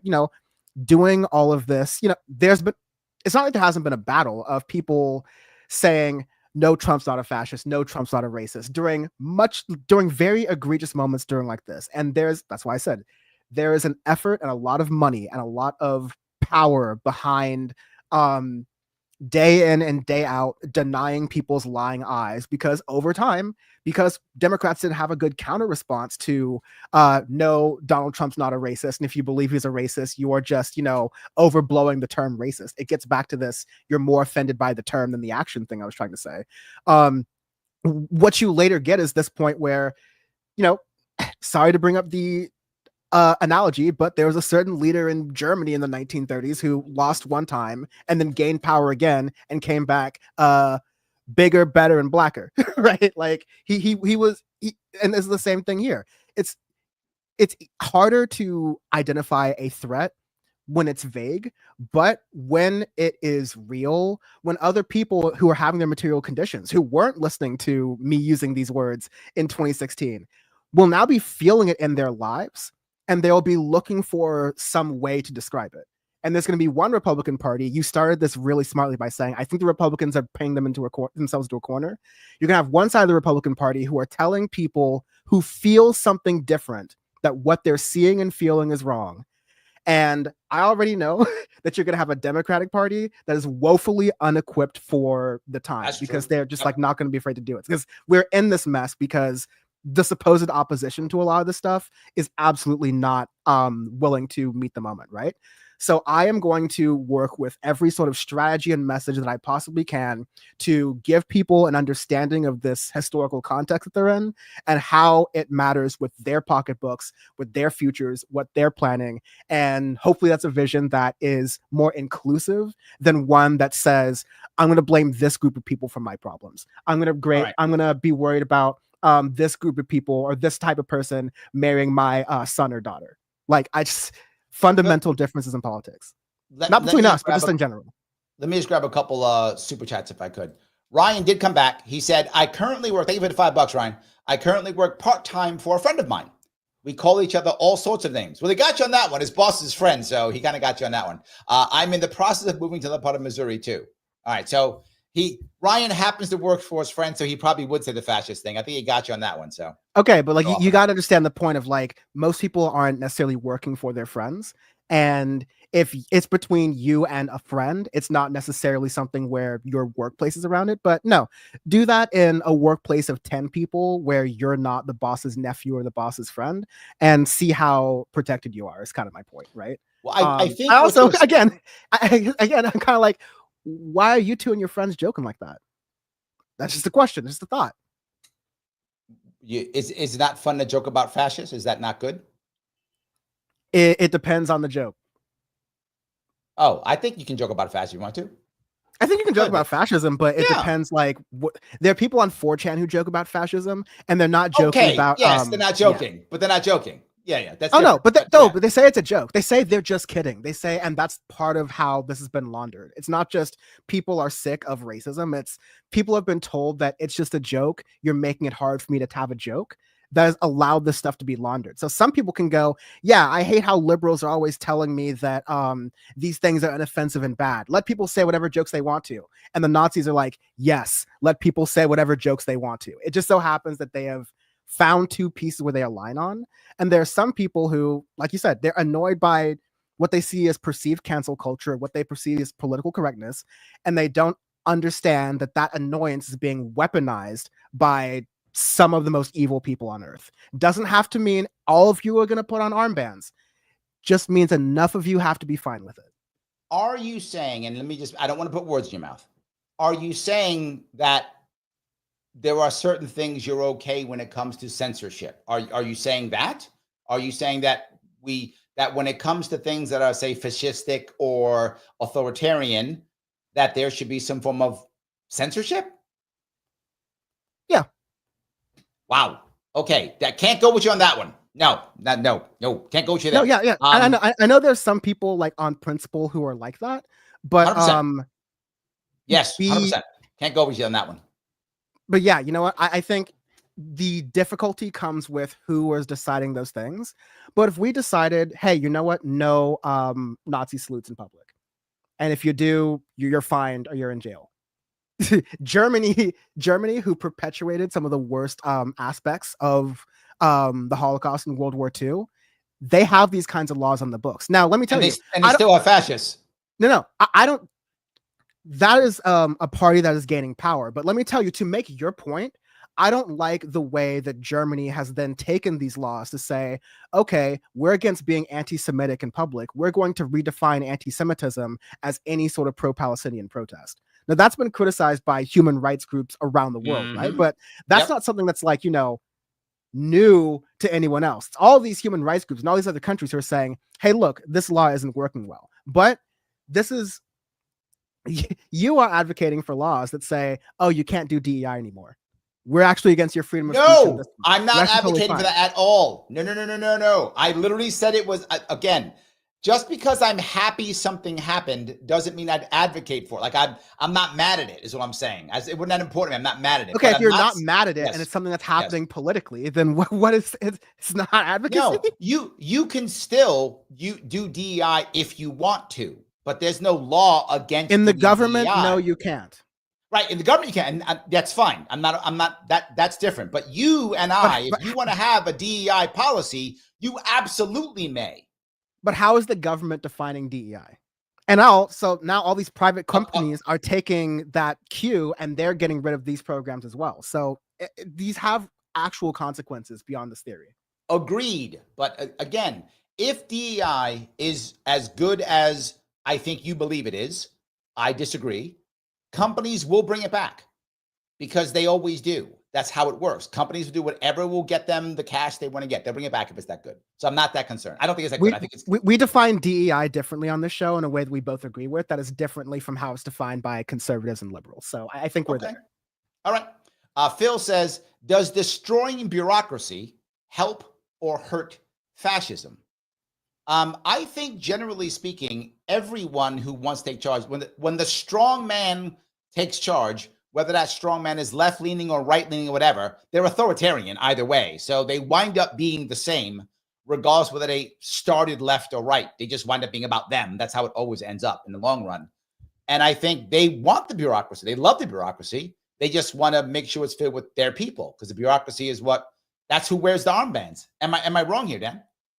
Yeah, I think bureaucracy is a car. It's either something you get groceries with, or it's either something you mow down civilians with, right? Like I think I've had to kind of like level with some libertarians, because there's often this like purist theoretical belief that get rid of all bureaucracy and that will get you the best government. I'm like, no, there's a lot of bureaucracy in my private health insurance company as well, actually, right? That is terrible. And there's no real there aren't a lot of answers for that come from taking away parts of the state when you're dealing with a private company. So sometimes bureaucracy honestly gives you the power and the ability to do things.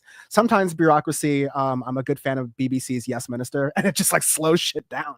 And that can be a benefit for you, depending on which side of the blower you're on with bureaucracy and who is driving that car. But there's a big piece, I think, where he's going with this, which is if you have a small bureaucracy, generally speaking, it's harder for you to take control of your population. I think that's a good general rule. It's not 100% rule, obviously, but because you'd have to have a whole lot more paramilitary, a whole lot more para-governmental organizations to do that versus having a straight bureaucracy. And generally speaking, people trust bureaucracies more than paramilitary. Generally speaking, obviously, I'm painting broad. I know. I'm painting broad. I know. I'll be really quick with this, I promise. But I think that having a big bureaucracy can mean you can do a big thing. Also, having a big bureaucracy means that one thing that helps me sleep at night is that a lot of military decisions are not completely unilateral to Donald Trump, especially when it has to do with National Guard and states.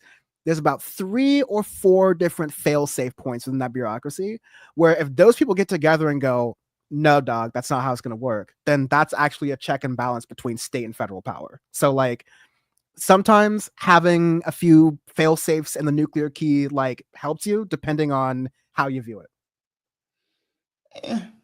I'm not sold. I think smaller is no, better. I agree with you if we're talking about the DMV. Okay, there we go. Peace, thank you for the $5, my friend. He says, okay, seriously, Dan, do you really think Elon is part of the fascist and movement?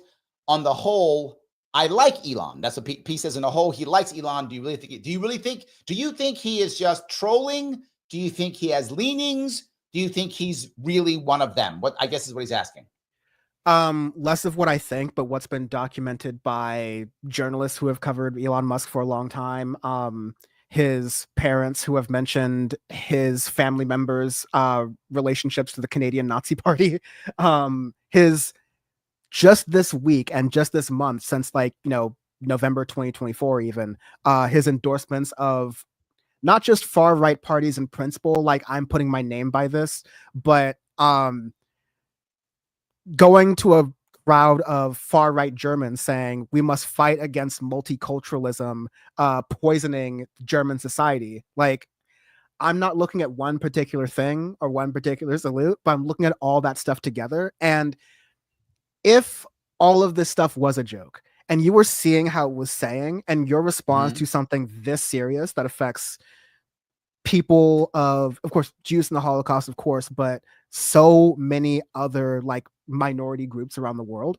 And your response is, I'm just trolling. I'm just kidding. It doesn't matter. 6 million who died. That tells me enough about your politics. Because again, you're 4chan. I'm just kidding now. Not okay. I'm fighting for free speech. I'm just kidding. When you put all those things together in aggregate, yes, I'm sorry. Yes. Okay, you don't be sorry. It's fine. Pickbus says, Larry, how do we combat a thing without naming a thing?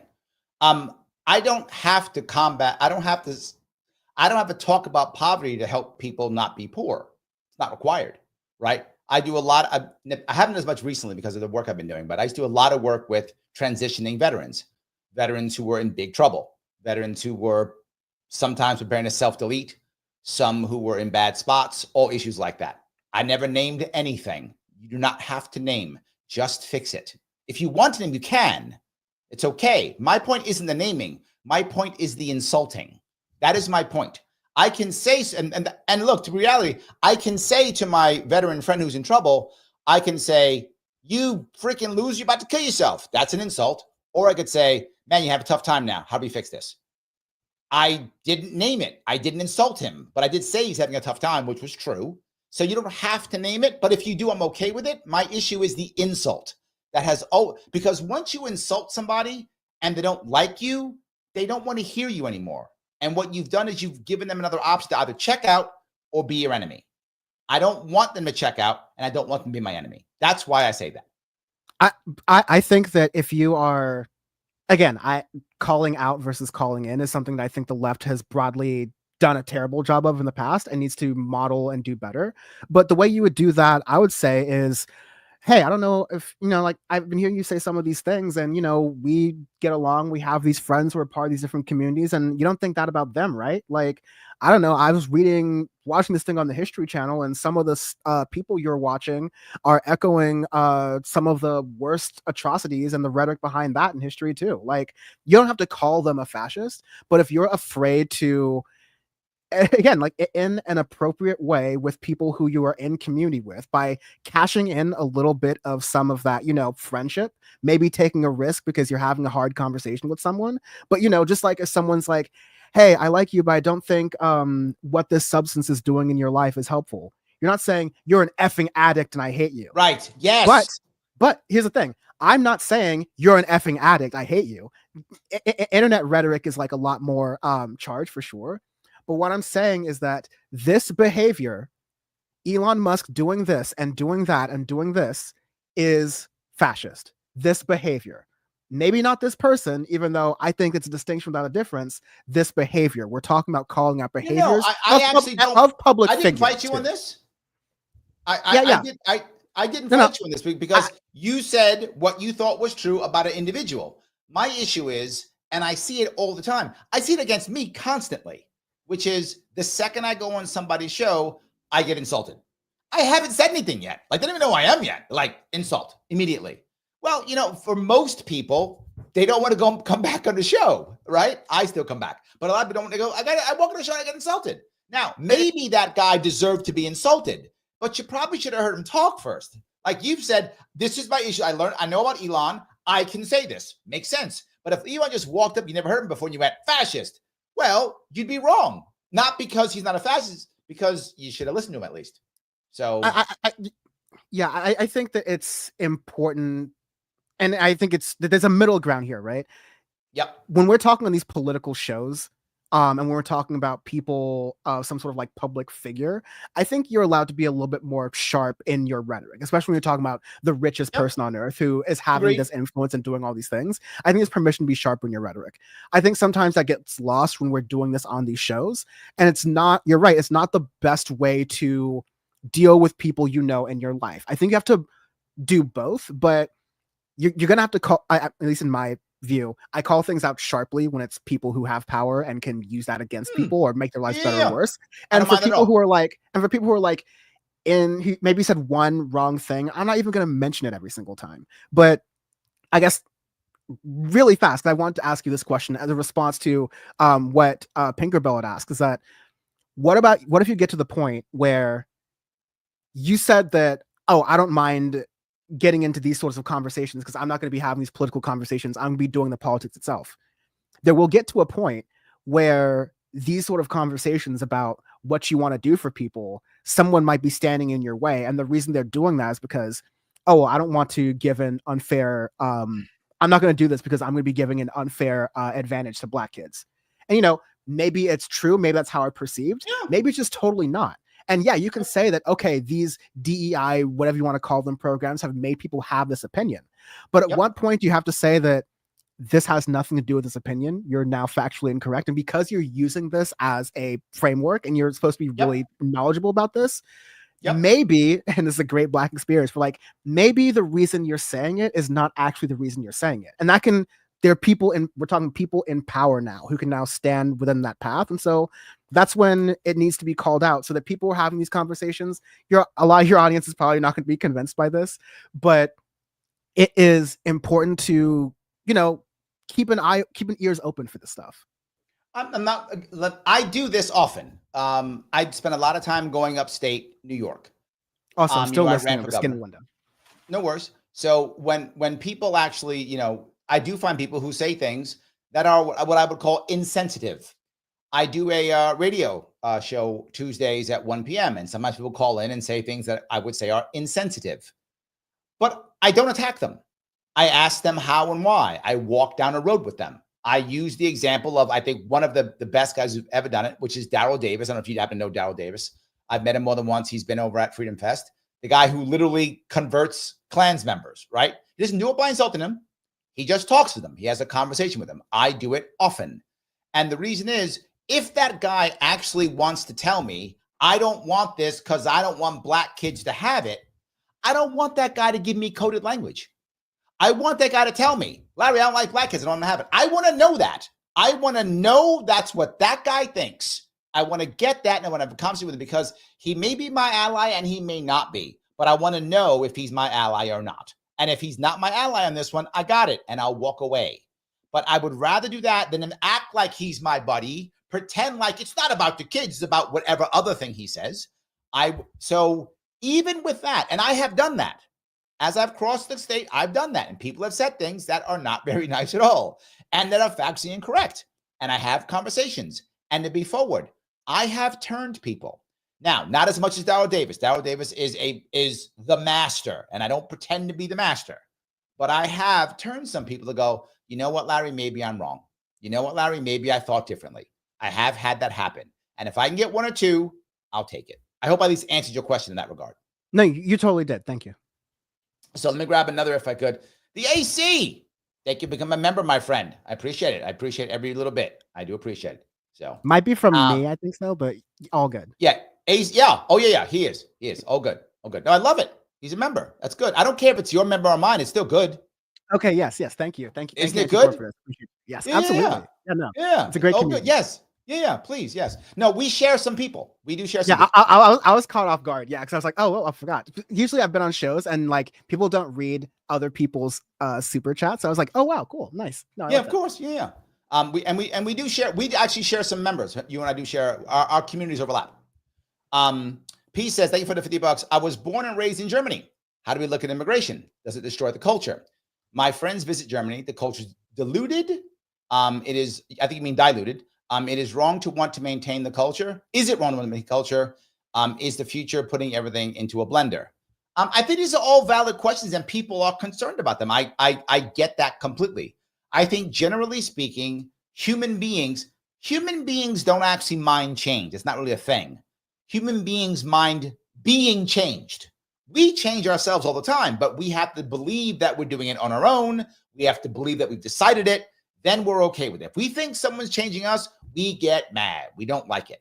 So I think the question is, are we as a society, whether it's Germany or America, whatever, do we believe that we are somehow in control, that it's helping us, that kind of thing? If we believe that, I think we're often okay with it. If we don't believe it, I think we're not. I'm also German. I'm not born in Germany though, but I'm also German. And I do think that Germany was actually pretty good when it came to Turks coming in. And I think that was the case because when Turks came into Germany, it was right after both wars. And they literally had a male shortage and the Turks came in to work. And Germans saw an advantage to that. And it was really just for workers. And most Germans were okay. When Germans started not being okay is after the Yugoslavian war. That's when they started not being okay. And you might say, well, it's because Muslims. No, Turks are Muslims. So it wasn't the Muslim issue. It was the issue that the Germans believed that this is now being forced on our throats, these damn Muslims. And the sad part is the Turks took a lot of heat from that too, who had already been there. And the German issue is the Germans don't have they might have it now. They didn't have birthright citizenship. So you could be a Turk born in Germany, raised in Germany, only speak German, you're still a Turkish citizen. So the Turks took a lot of it from them. There was a really bad spot there. So I don't think we have to put everything into a blender, but I think we do by default. Migration's a common thing that humans do. Our cultures do blend. My personal view is if the group of people feel like they have control, they tend to be okay with it. If they feel like they don't, they tend to not. That's just my view. What do you think, Dan? Yeah, I think it's complicated, and I can't pretend to know someone's life who lived in Germany. Although I think your English was pretty good from that super chat, so I'll give you that. I understood what you were saying. Definitely, my German would not be that decipherable. So good on you for there. Look, I see a lot of these things based in. I use this phrase "material conditions," but replace that and just use it as like, how can people afford to live, work, and sleep, basically, right? I think that, there's a lot for Germany to be proud of. I think until the financial crisis in 2010s, it was basically sitting in the driver's seat of the European Union for a lot of these major things that Britain thought they were leading. But in reality, like, Germany was like leading the charge for that. World-class healthcare, education, economic powerhouse. These are all things that have been done in a multiculti, to use the German term, like a multicultural Germany. These are all things that have been done to generally create wealth for folks. And, like Larry's been saying, when you have overall good living conditions, you tend to think less about armbands, right? Yeah. Through immigration policies, through measures that I think maybe have left some people feeling like they are out of control and looking for something to blame. And these, neoliberal politicians from Angela Merkel to Olaf Scholz and everyone in between have basically said, no, yeah, you're right. The problem is the immigrants.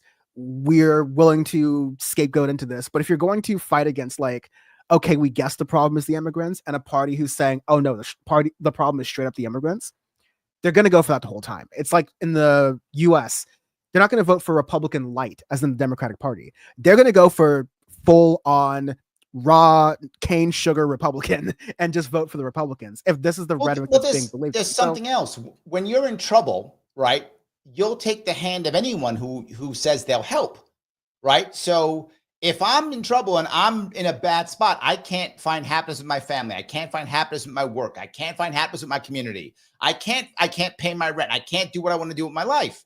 And some guy says, I got you. I got a plan. And there's an armband on that arm.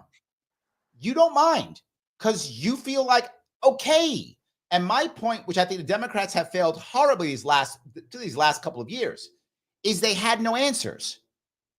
If they would have had answers, people would have, whether you like Trump or not, and I think Bad's going to be mad at me now for saying this, but whether you like Trump or not, the guy's got answers, lots of them. I got 30 answers one day. I got tons of answers. You want to answer? I got them. I got answers everywhere. So he's got answers. You may not like his answers, but when there's nothing else, you'll take those answers.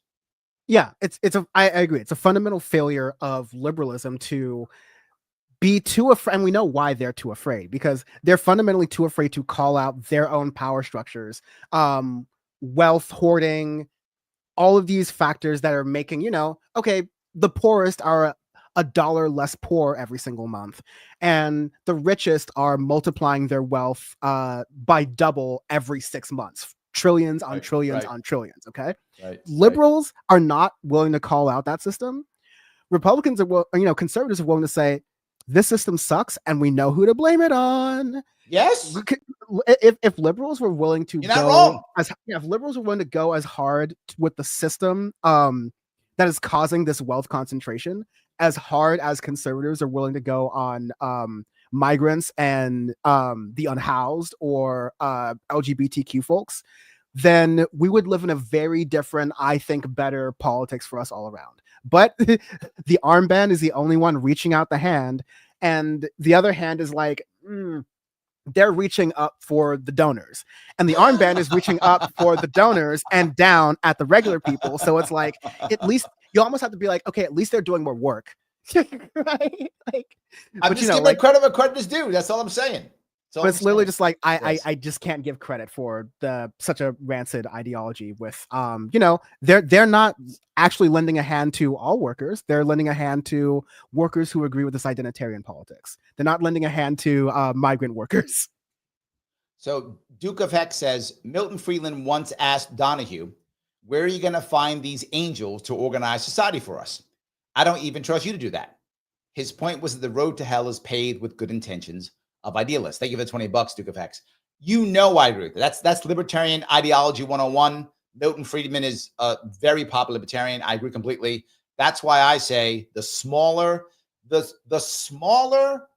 government, the better in general, and the more localized the government, the better in general. And for those people who wonder, do I not like unions, or do I not like small business? I love small business. I make a distinction, and sadly, too many people on the left, and I mean left when I don't mean Democrats, on the left, too many people on the left make this mistake. They say everybody who's not a worker is a capitalist. And I say that's a silly distinction. There is a difference between a locally owned business and a multi-country international corporation. There's a difference between the guy who runs Bob's Deli and the guy who owns 7 franchise McDonald's. There's a difference. And too many people on the left don't make that distinction. There's a difference between a guy who rents out a room or rents out an apartment in his basement and a guy in New York City who has 2,000 apartments that he runs. There's a difference. And we don't make a distinction when I hear that from the left at all. And it's a terrible idea. The left needs to change that, because localization does matter, and local capitalism can actually work very well, insanely well, to bring people up.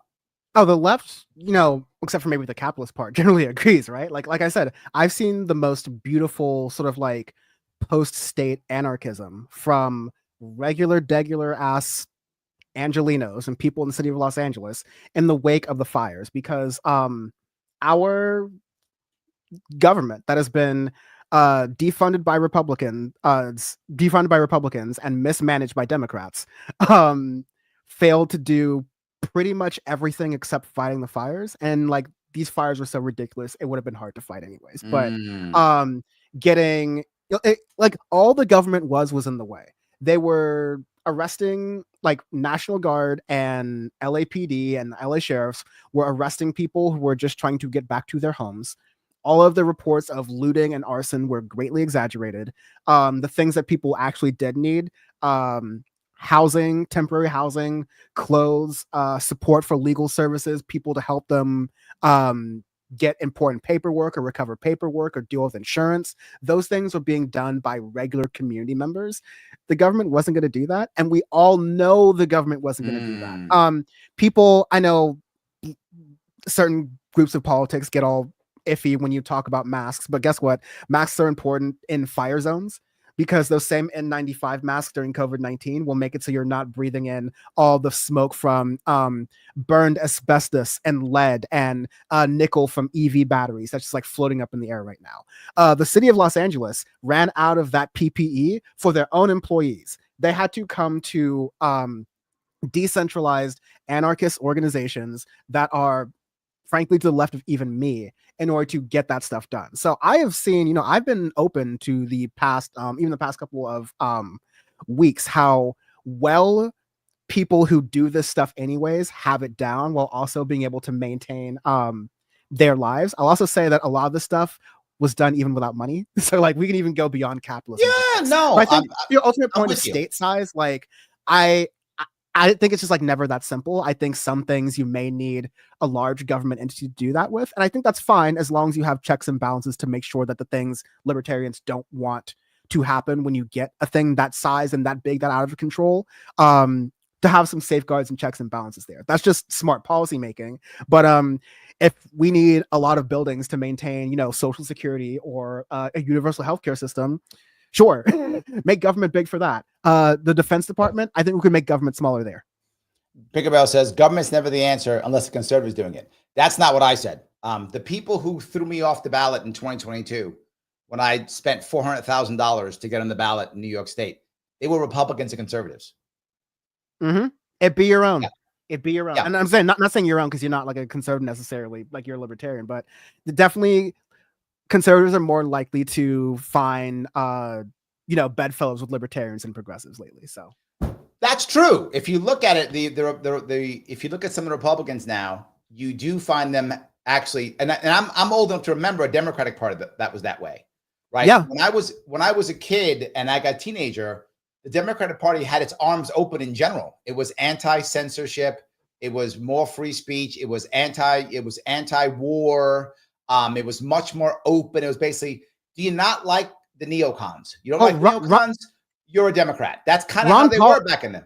Rand Paul is currently seen as like a pretty conservative person with like the guise of libertarian, but his father, Ron Paul, was like a really like tried and like, we look back at these people with a lot of like rose colored glasses, sure. But no, Ron Paul was a very particular, you would see him on left and right circles. He would be someone who, like Bernie, caucused with a party to maintain power, but generally acted as an independent and was one of the loudest anti-war voices in the 2000s when that was hard to do even for a conservative or libertarian in office. So you definitely had a lot of changes with this, which is why I think we just need to almost like create new terms or create new coalitions and worry about the terms later, because this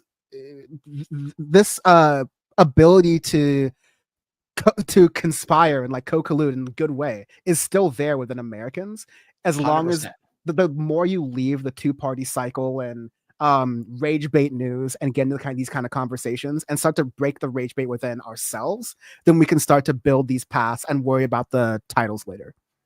Pickerbell says, Larry, sweetie, you just went on about how Trump has answers. He does have answers. You don't think I will be clear, Pickerbell. He has answers, not the answers. I think this is the thing we talk. This is the thing we talk about on the left, where Kamala Harris and Tim Walz, and before that Joe Biden, were not giving the left or even within the Democratic Party tangible reasons to vote for them. Yes, that's my exact point. Donald Trump had concepts of a plan. He does not have the plan, but he's giving you plans. He's giving you plans. Absolutely.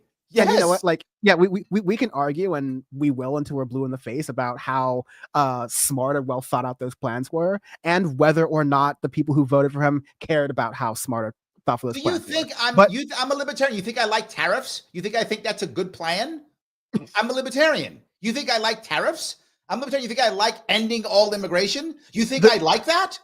You think that's what I think, Pickerbell? The difference is that if the shoe were on the other foot, I would be criticizing Democrats more for things that were actually against my ideology versus me going, this is a win. This is kind of not what I agree with, but it's a win. I think that's kind of where the difference comes. I used to do the opposite. Well, I used to do the opposite when it was years ago. And I would say that because the Democrats used to have a whole bunch of ideas I didn't like, right? Particularly in New York State. More money, more money, more money, more money. And Republicans had no answers. And I told Republicans, of course I'm voting for Democrats.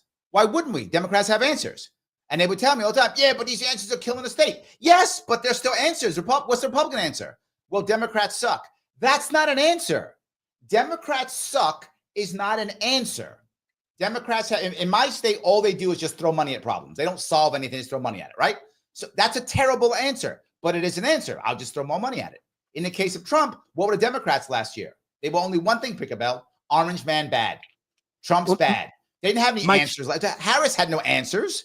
So my challenge to you though is Democrats bad is in a 2.0 phase right now, where now we've created some, Ron DeSantis was the example of the anti-woke politician, and every single like big, quote unquote anti-woke measure he tried to do, whether it was schools or Disneyland or his own version of Papers, Please law, flew right back in his face, failed miserably. Republicans were like, dude, if you keep this up, we're going to get rid of you. The rubber hits the road when you actually start to apply these policies they're talking about, these like MAGA policies in the real world, because within a week, people in Florida were like, damn, no one's coming for our oranges. The trucks aren't coming, like not just because those workers were undocumented, but because they are protesting in solidarity with the undocumented workers, and acknowledging that Ron DeSantis's relatives aren't going to do a summer project where they're working in the orange fields picking fruit. And that, like, we shouldn't have a government that allows employees to exploit cheap labor by hiring undocumented. Like, we should have a better system through this in general. But yeah, I am very much driven by the ideology. And when I was criticizing Joe Biden, which I did very vehemently in the East Palestine, Ohio train derailment, right? Like that, Ted Cruz was on my side on that one, because we were like, no, you got to give these people their union protections, because Union Pacific or whatever the railway company was not giving it to them, was not protecting these workers. Biden stepped in between that on the side of the railroad companies. And so, I wasn't like, hey, it's Joe, whatever, he's doing other things I like. I was like, no, that's ridiculous. And I wanted to work back on that. But most people did that though. Most did. No, most of like he's a blue guy. He's not a red guy. So if I'm a blue guy, it's fine. And if you're a red guy, even if you agreed with it as a red guy, you went, he's a blue guy, so he's bad. I think it depends on most, because there were some people, and these people started the administration being mad about East Palestine, and then they ended the administration being mad about Palestine and Gaza, right? I think there are a lot of people who were already burned by Bernie Sanders. They're like, I'm not going to vote blue no matter who anymore. Like, you got the last one out of me during 2020, because I literally thought the world was ending with COVID. But you had a lot of people who were just waiting for more reasons to never support the Democratic Party again. And for a lot of people, that was just the kickstarting point. But I think that's what I'm looking for, and that's what I see in a lot of people, are people who are driven by principles and ideology versus this transaction politics. And there's such a limited transaction politics. I just want to make sure that people are privy to, and they're not thinking that Republicans have figured something out. This is still the I hate the opposition politics, just with veneers instead of fixed dental hygiene. The piece I want to, I guess, I feel like we're talking a little bit about the Democratic Party being better than a Republican Party, And I think it depends upon what state you're in. And that may sound odd, but I do think that. No, I If think I you're in agree, but I also just like don't want yeah, to argue within the framework of these two parties we both hate. And I true. don't want us to, Yes. I don't want us to get trapped in these. And not this is not a criticism of you, but this is like in general. It's so easy because these are the parties that be, and we have to like transact with them to get anything. But yeah, 10 days, 7 days into a new administration, I'm thinking about transcending that. And yeah, there's a lot of ways to do that. And on a state level, yeah, believe me, as someone who, and we're both in very blue states, yeah, there's a lot you can do. Yes. So let me do, if I could, guys, if you haven't clicked the like button, you're watching, so that means you like it. Even if you're mad at me and you think I'm, I don't know, the F word or whatever you think I am, I don't care. Whatever, click like anyway. Like, you can like it or hate it, whatever, just do it. Click the like button, it does matter. And if you're not watching on mine, then click on Dan's. Doesn't matter, click like either way. One of us got to get a like out of this. You have to, otherwise why are you watching? You insane? We appreciate your support. Absolutely. And please and your also vitriol. share. I'm fine with your vitriol. Totally fine. Yes. Please share and or repost this. Repost this in a Facebook group. It's all good. If you have not subscribed or you don't follow us on Rumble, on Facebook, please do so. You can always super chat me. I love those super chats. You can super chat Dan too if you want to, right? You can get out there and you can become members. Click that all notifications. Make sure you do that. Only 14% of the people who subscribe to me click all notifications, guys. Come on now. You're messing up. Next, you can become a member if you want to. $49 per month. Click that join button on YouTube or click the subscribe button on Rumble. Either of those are good and acceptable. So hold on. I do want to grab someone off of, this is off of Instagram. All right. So Americans are seeing these issues and standing down the way the cops do by calling things out rather than taking effective action to change the issue. That is the one and only Sarah Bear says that. I think what she's saying is she thinks Americans are standing down and not taking action, just calling things out. Yeah, I think that's kind of like what you're saying is that we've reached a point for whatever reason. We've debated this back and forth. But like we've reached a point where calling something racist or sexist is not, I don't think it ever really was in this country, but it definitely is not politically effective if you want to neutralize the power of that politically, rhetorically, culturally, whatever, right? I think that's true that a lot of Americans are there, but I think a lot of Americans are there. Again, I always bring it back to economic conditions, which is where Larry and I can really find a lot of agreement, which I think everyone can. And by improving people's economic conditions, you make it harder for these sorts of let's blame outsiders ideology. Let's blame people who I don't understand ideology. You're just like, I don't care. I'm going on a vacation this weekend with my family. Like, I don't have time to do all this. Right. It's kind of why I worry about, again, not the libertarians, but some parts of the conservative movement is that Vivek and Elon Musk and like a lot of MAGA were trading slurs and insults on New Year's Day about H-1B visas and like, immigrants and, how much that mattered. And I was like, I can't pay attention to this because I love being with my family on New Year's Day. Like, I'm a political freak. We could talk about this forever, but I'm just like, I can't. There's a fundamental unhappiness that I think is being overcompensated with for a lot of the people who are like within MAGA, because this revenge is better than repair their material conditions. And it's something that works for a lot of voters, that this revenge is better than a reparation of their material conditions. So I think this is a real opportunity to kind of see like, sorry for the siren behind me, but I think it's a real opportunity for people to ask like, are we winning yet? Like, are we actually those little stickers they'd put on gas pumps with Joe Biden pointing to the price saying, I remember that. That was brilliant. Yeah, I'm gonna make a kill in making those Trump ones now because we're going to have look, we're gonna have to have these conversations, and we're gonna see how many people this was all just a game and they didn't care about egg prices. They just want the end results. Here's the thing, and this is what I'm gonna say. I'm gonna wait a year. And I did it with Malay too. I said, I'd give Malay a year and see if it's overall good or overall bad. Now, the advantage Malay had is Malay was in a horrible spot. So it's much easier for him to be better. Absolutely true. Trump, though, I think Trump has oversold this. He's like, it's going to be a golden age, blah, blah, blah, blah, blah. Now, the advantage is if luck hits him right and his policies actually work, a year or two from now, they could think he's amazing. Or the reverse, you're right. He talked all the trash, nothing happens, and there's a bunch of stickers with him going, I did that. I think he's rolled the dice here hard, Dan. I think you're totally right. But he does have a chance of being the hero. I think that could happen. He also has a horrible chance of being trashed. I think you're right. It's his game to lose because it's not like there's any feasible opposition ready for him. It's like the Democrats don't even want to win right now. They're talking about how to go viral, and it's the Virginia governor you were talking about earlier, Tim Kaine, like making some like soup recipe in his kitchen. This party is not in the meeting right with us right now.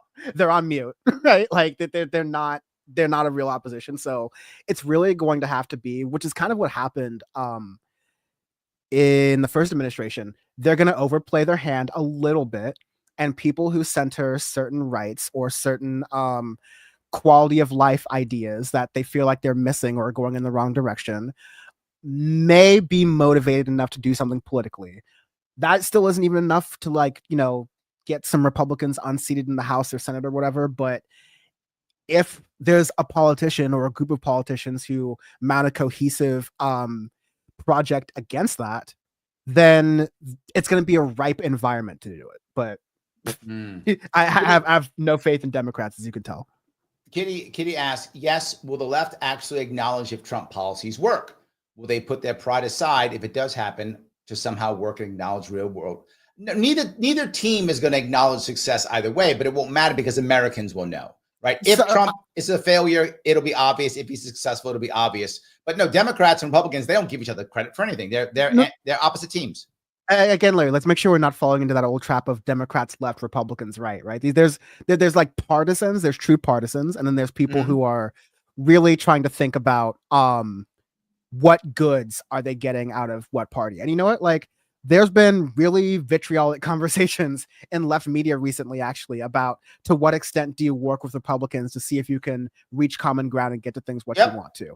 Bernie Sanders and Elizabeth Warren have expressed interest in, you know, I think they're playing it really intelligently, is that, okay, let's see if Donald Trump really wants to talk this game. Let me put Republicans in a trap between what Donald Trump says he'll do, what's popular with the public, and then what his Republican interests really and his business interests really want him to do. And let's let this play out because there's going to be no other opposition but themselves. So let them fight each other. Let them fight is a really good, smarter people on the left elected, and then people who are, you know, Democratic Socialists of America, PSLs, and other different like groups like that. They are exploiting the contradictions. This is a tale as old as a lot of political economists. They're exploiting the inherent contradictions of the system we see in front of us and using that to rebuild their political base outside the Democratic Party. And I think there's going to be a lot of that happening. You've said that, and I agree with you. You've said that Trump can be very transactional. He might actually say, okay, we'll do the thing you want. He might exactly, yeah. He may not fall into the trap. He may do what they want if he thinks that that'll get him whatever he wants. He might do it. Joe Biden did this actually pretty well during a State of the Union, not necessarily with Donald Trump, but with the Republican Party in general, basically being like, okay, hey, how do we really feel about Social Security? Do you want to cut it? Or do you want to not cut it? Because Republicans want to cut it, but it seems like Donald Trump doesn't. And Biden and his team were able to they're able to divide and conquer, which is how the left honestly has been divided and conquered right now. I think the left, and again, F the Democratic Party, but I think people to the left of the Democratic Party need to divide and conquer. And that is how we expose the cracks within their coalition. The H-1B visa was a perfect example of, you had tech and the economic elites who were like, yeah, of course we like this. And you had, nationalists and, the blood and soil types who were a lot more like, oh no, all immigration is bad, especially from these asshole countries. And you saw the coalition. Democrats didn't even have to do anything. This is a powder keg movement of people who kind of hate each other. And they look down on each other in different ways, in classist ways, in racist ways, but they are transactional and they see enough of a coalition. If you start biting against that, and not to talk about all the retirees who are like, keep your government hands off my social security, and they live in that paradox. Oh no, it's a target rich environment for a savvy politician. You're not going to find him in the Democratic Party though. Here we go. That little lady says, woot, woot, Larry just went past 300 followers on Rumble. Guys, for my Rumble, thank you so much for Rumble people. And Rumble, which is also known as Cantor Fitzgerald Acquisition Corporation number 6, if you want to talk about institutional balances of media corporations. It is very heavily, leaning towards right-wing voices. And so it's important that, Larry, you're on here as, a little bit of diversity on that, bringing on people who are willing to have these conversations, to talk within this nuance. And yeah, I just appreciate that. Congratulations on 300. There we go. We're rocking and rolling. I'm on all the platforms because I get shadow banned often. So I have to make sure that I get around. So that's why I'm on so many of them. So absolutely. I do appreciate that. Private companies against free speech. All those same companies right behind Donald Trump, by the way, which makes you feel good. Well, I can only hope that things get better. I don't know if they will, but I really hope they will. Is there anything else you want to bring up before we wrap things up? I don't want to go past 3 hours. No, I think we went through there really comprehensively. We have some like points and ideas on the board. I hopefully, definitely will continue to have this as an open dialogue. I need to do my part and have you on my show at some point. But I hope that. Make sure Bad's on so he can yell at me again. Oh, Bad Lefty is usually yelling at me too. Just you're part of the club now. It's like a rite of passage. I'm part of the family. Nice. No, yeah. I encourage your audience. I encourage you, especially like, I'm less saying this to you, but more just like your audience and anyone else who's watching this, and also my audience, to look for moments outside of this political system to build connections with people. Not like, pundits going back and forth. I'm not going to break bread with certain politicians and major media figures who have said vile stuff. That doesn't mean I'm writing off everyone. That just means I do my research really well, and the ones I spend my time on, the ones I don't. It's much easier to do this in person than it is on this like really charged internet media platform. So definitely encourage doing that. And fight local, start small. Yes. That is where you're going to see a lot of the reasons why someone like me and someone like Larry can talk and be in coalition like this, is because we've had experience doing this stuff offline. And so you have to know how to have these conversations and make your points, and still, people in my audience will understand this reference, be able to have a beer with them afterwards. So there we go. That's how it's really done. And that's how it's done without giving up your principles. So I hope we get to model some of these, positive spirited conversations, so that other folks can do this offline and maybe a little more online too. Stakes are high, but our coalition and our ability to see our eyes for the prize on building towards a better system, that has to be an even higher stake. And you can look at everything that Dan is doing either by just going on, visiting him on Twitter/X on Dan from the web, or his details are in both the on Rumble, Facebook, and YouTube. Check those out if you would. No matter what, guys, click the button known as like. It does matter. Every little bit counts. We can keep growing. I always appreciate that. And here's what I'm going to ask you. I know I couldn't get to all the questions. There were so many of them. I couldn't get to everything. I apologize. I'll do an AMA on Saturday. Saturday, I will do an AMA.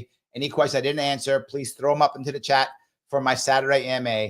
I will be doing a radio show tomorrow, 1 p.m. live. Call in out of Rochester, New York, if you want to call in. I'll be doing another show tomorrow at 7 p.m. Don't know what it's on yet. I'll figure something out, whatever the case may be. I will be in D.C. 3 days this week, so I will not have a show Wednesday, Thursday, or Friday. So sorry, guys, no show these days. I'll be in D.C. doing my regular day job, sadly, but I will be doing that. Guys, do me a small favor if you would. Please, after this is over, please put in the chat, please put one idea you got from me and him talking. One thing that popped in your head, some thought, some idea, anything that popped into your head from the chat that we had tonight.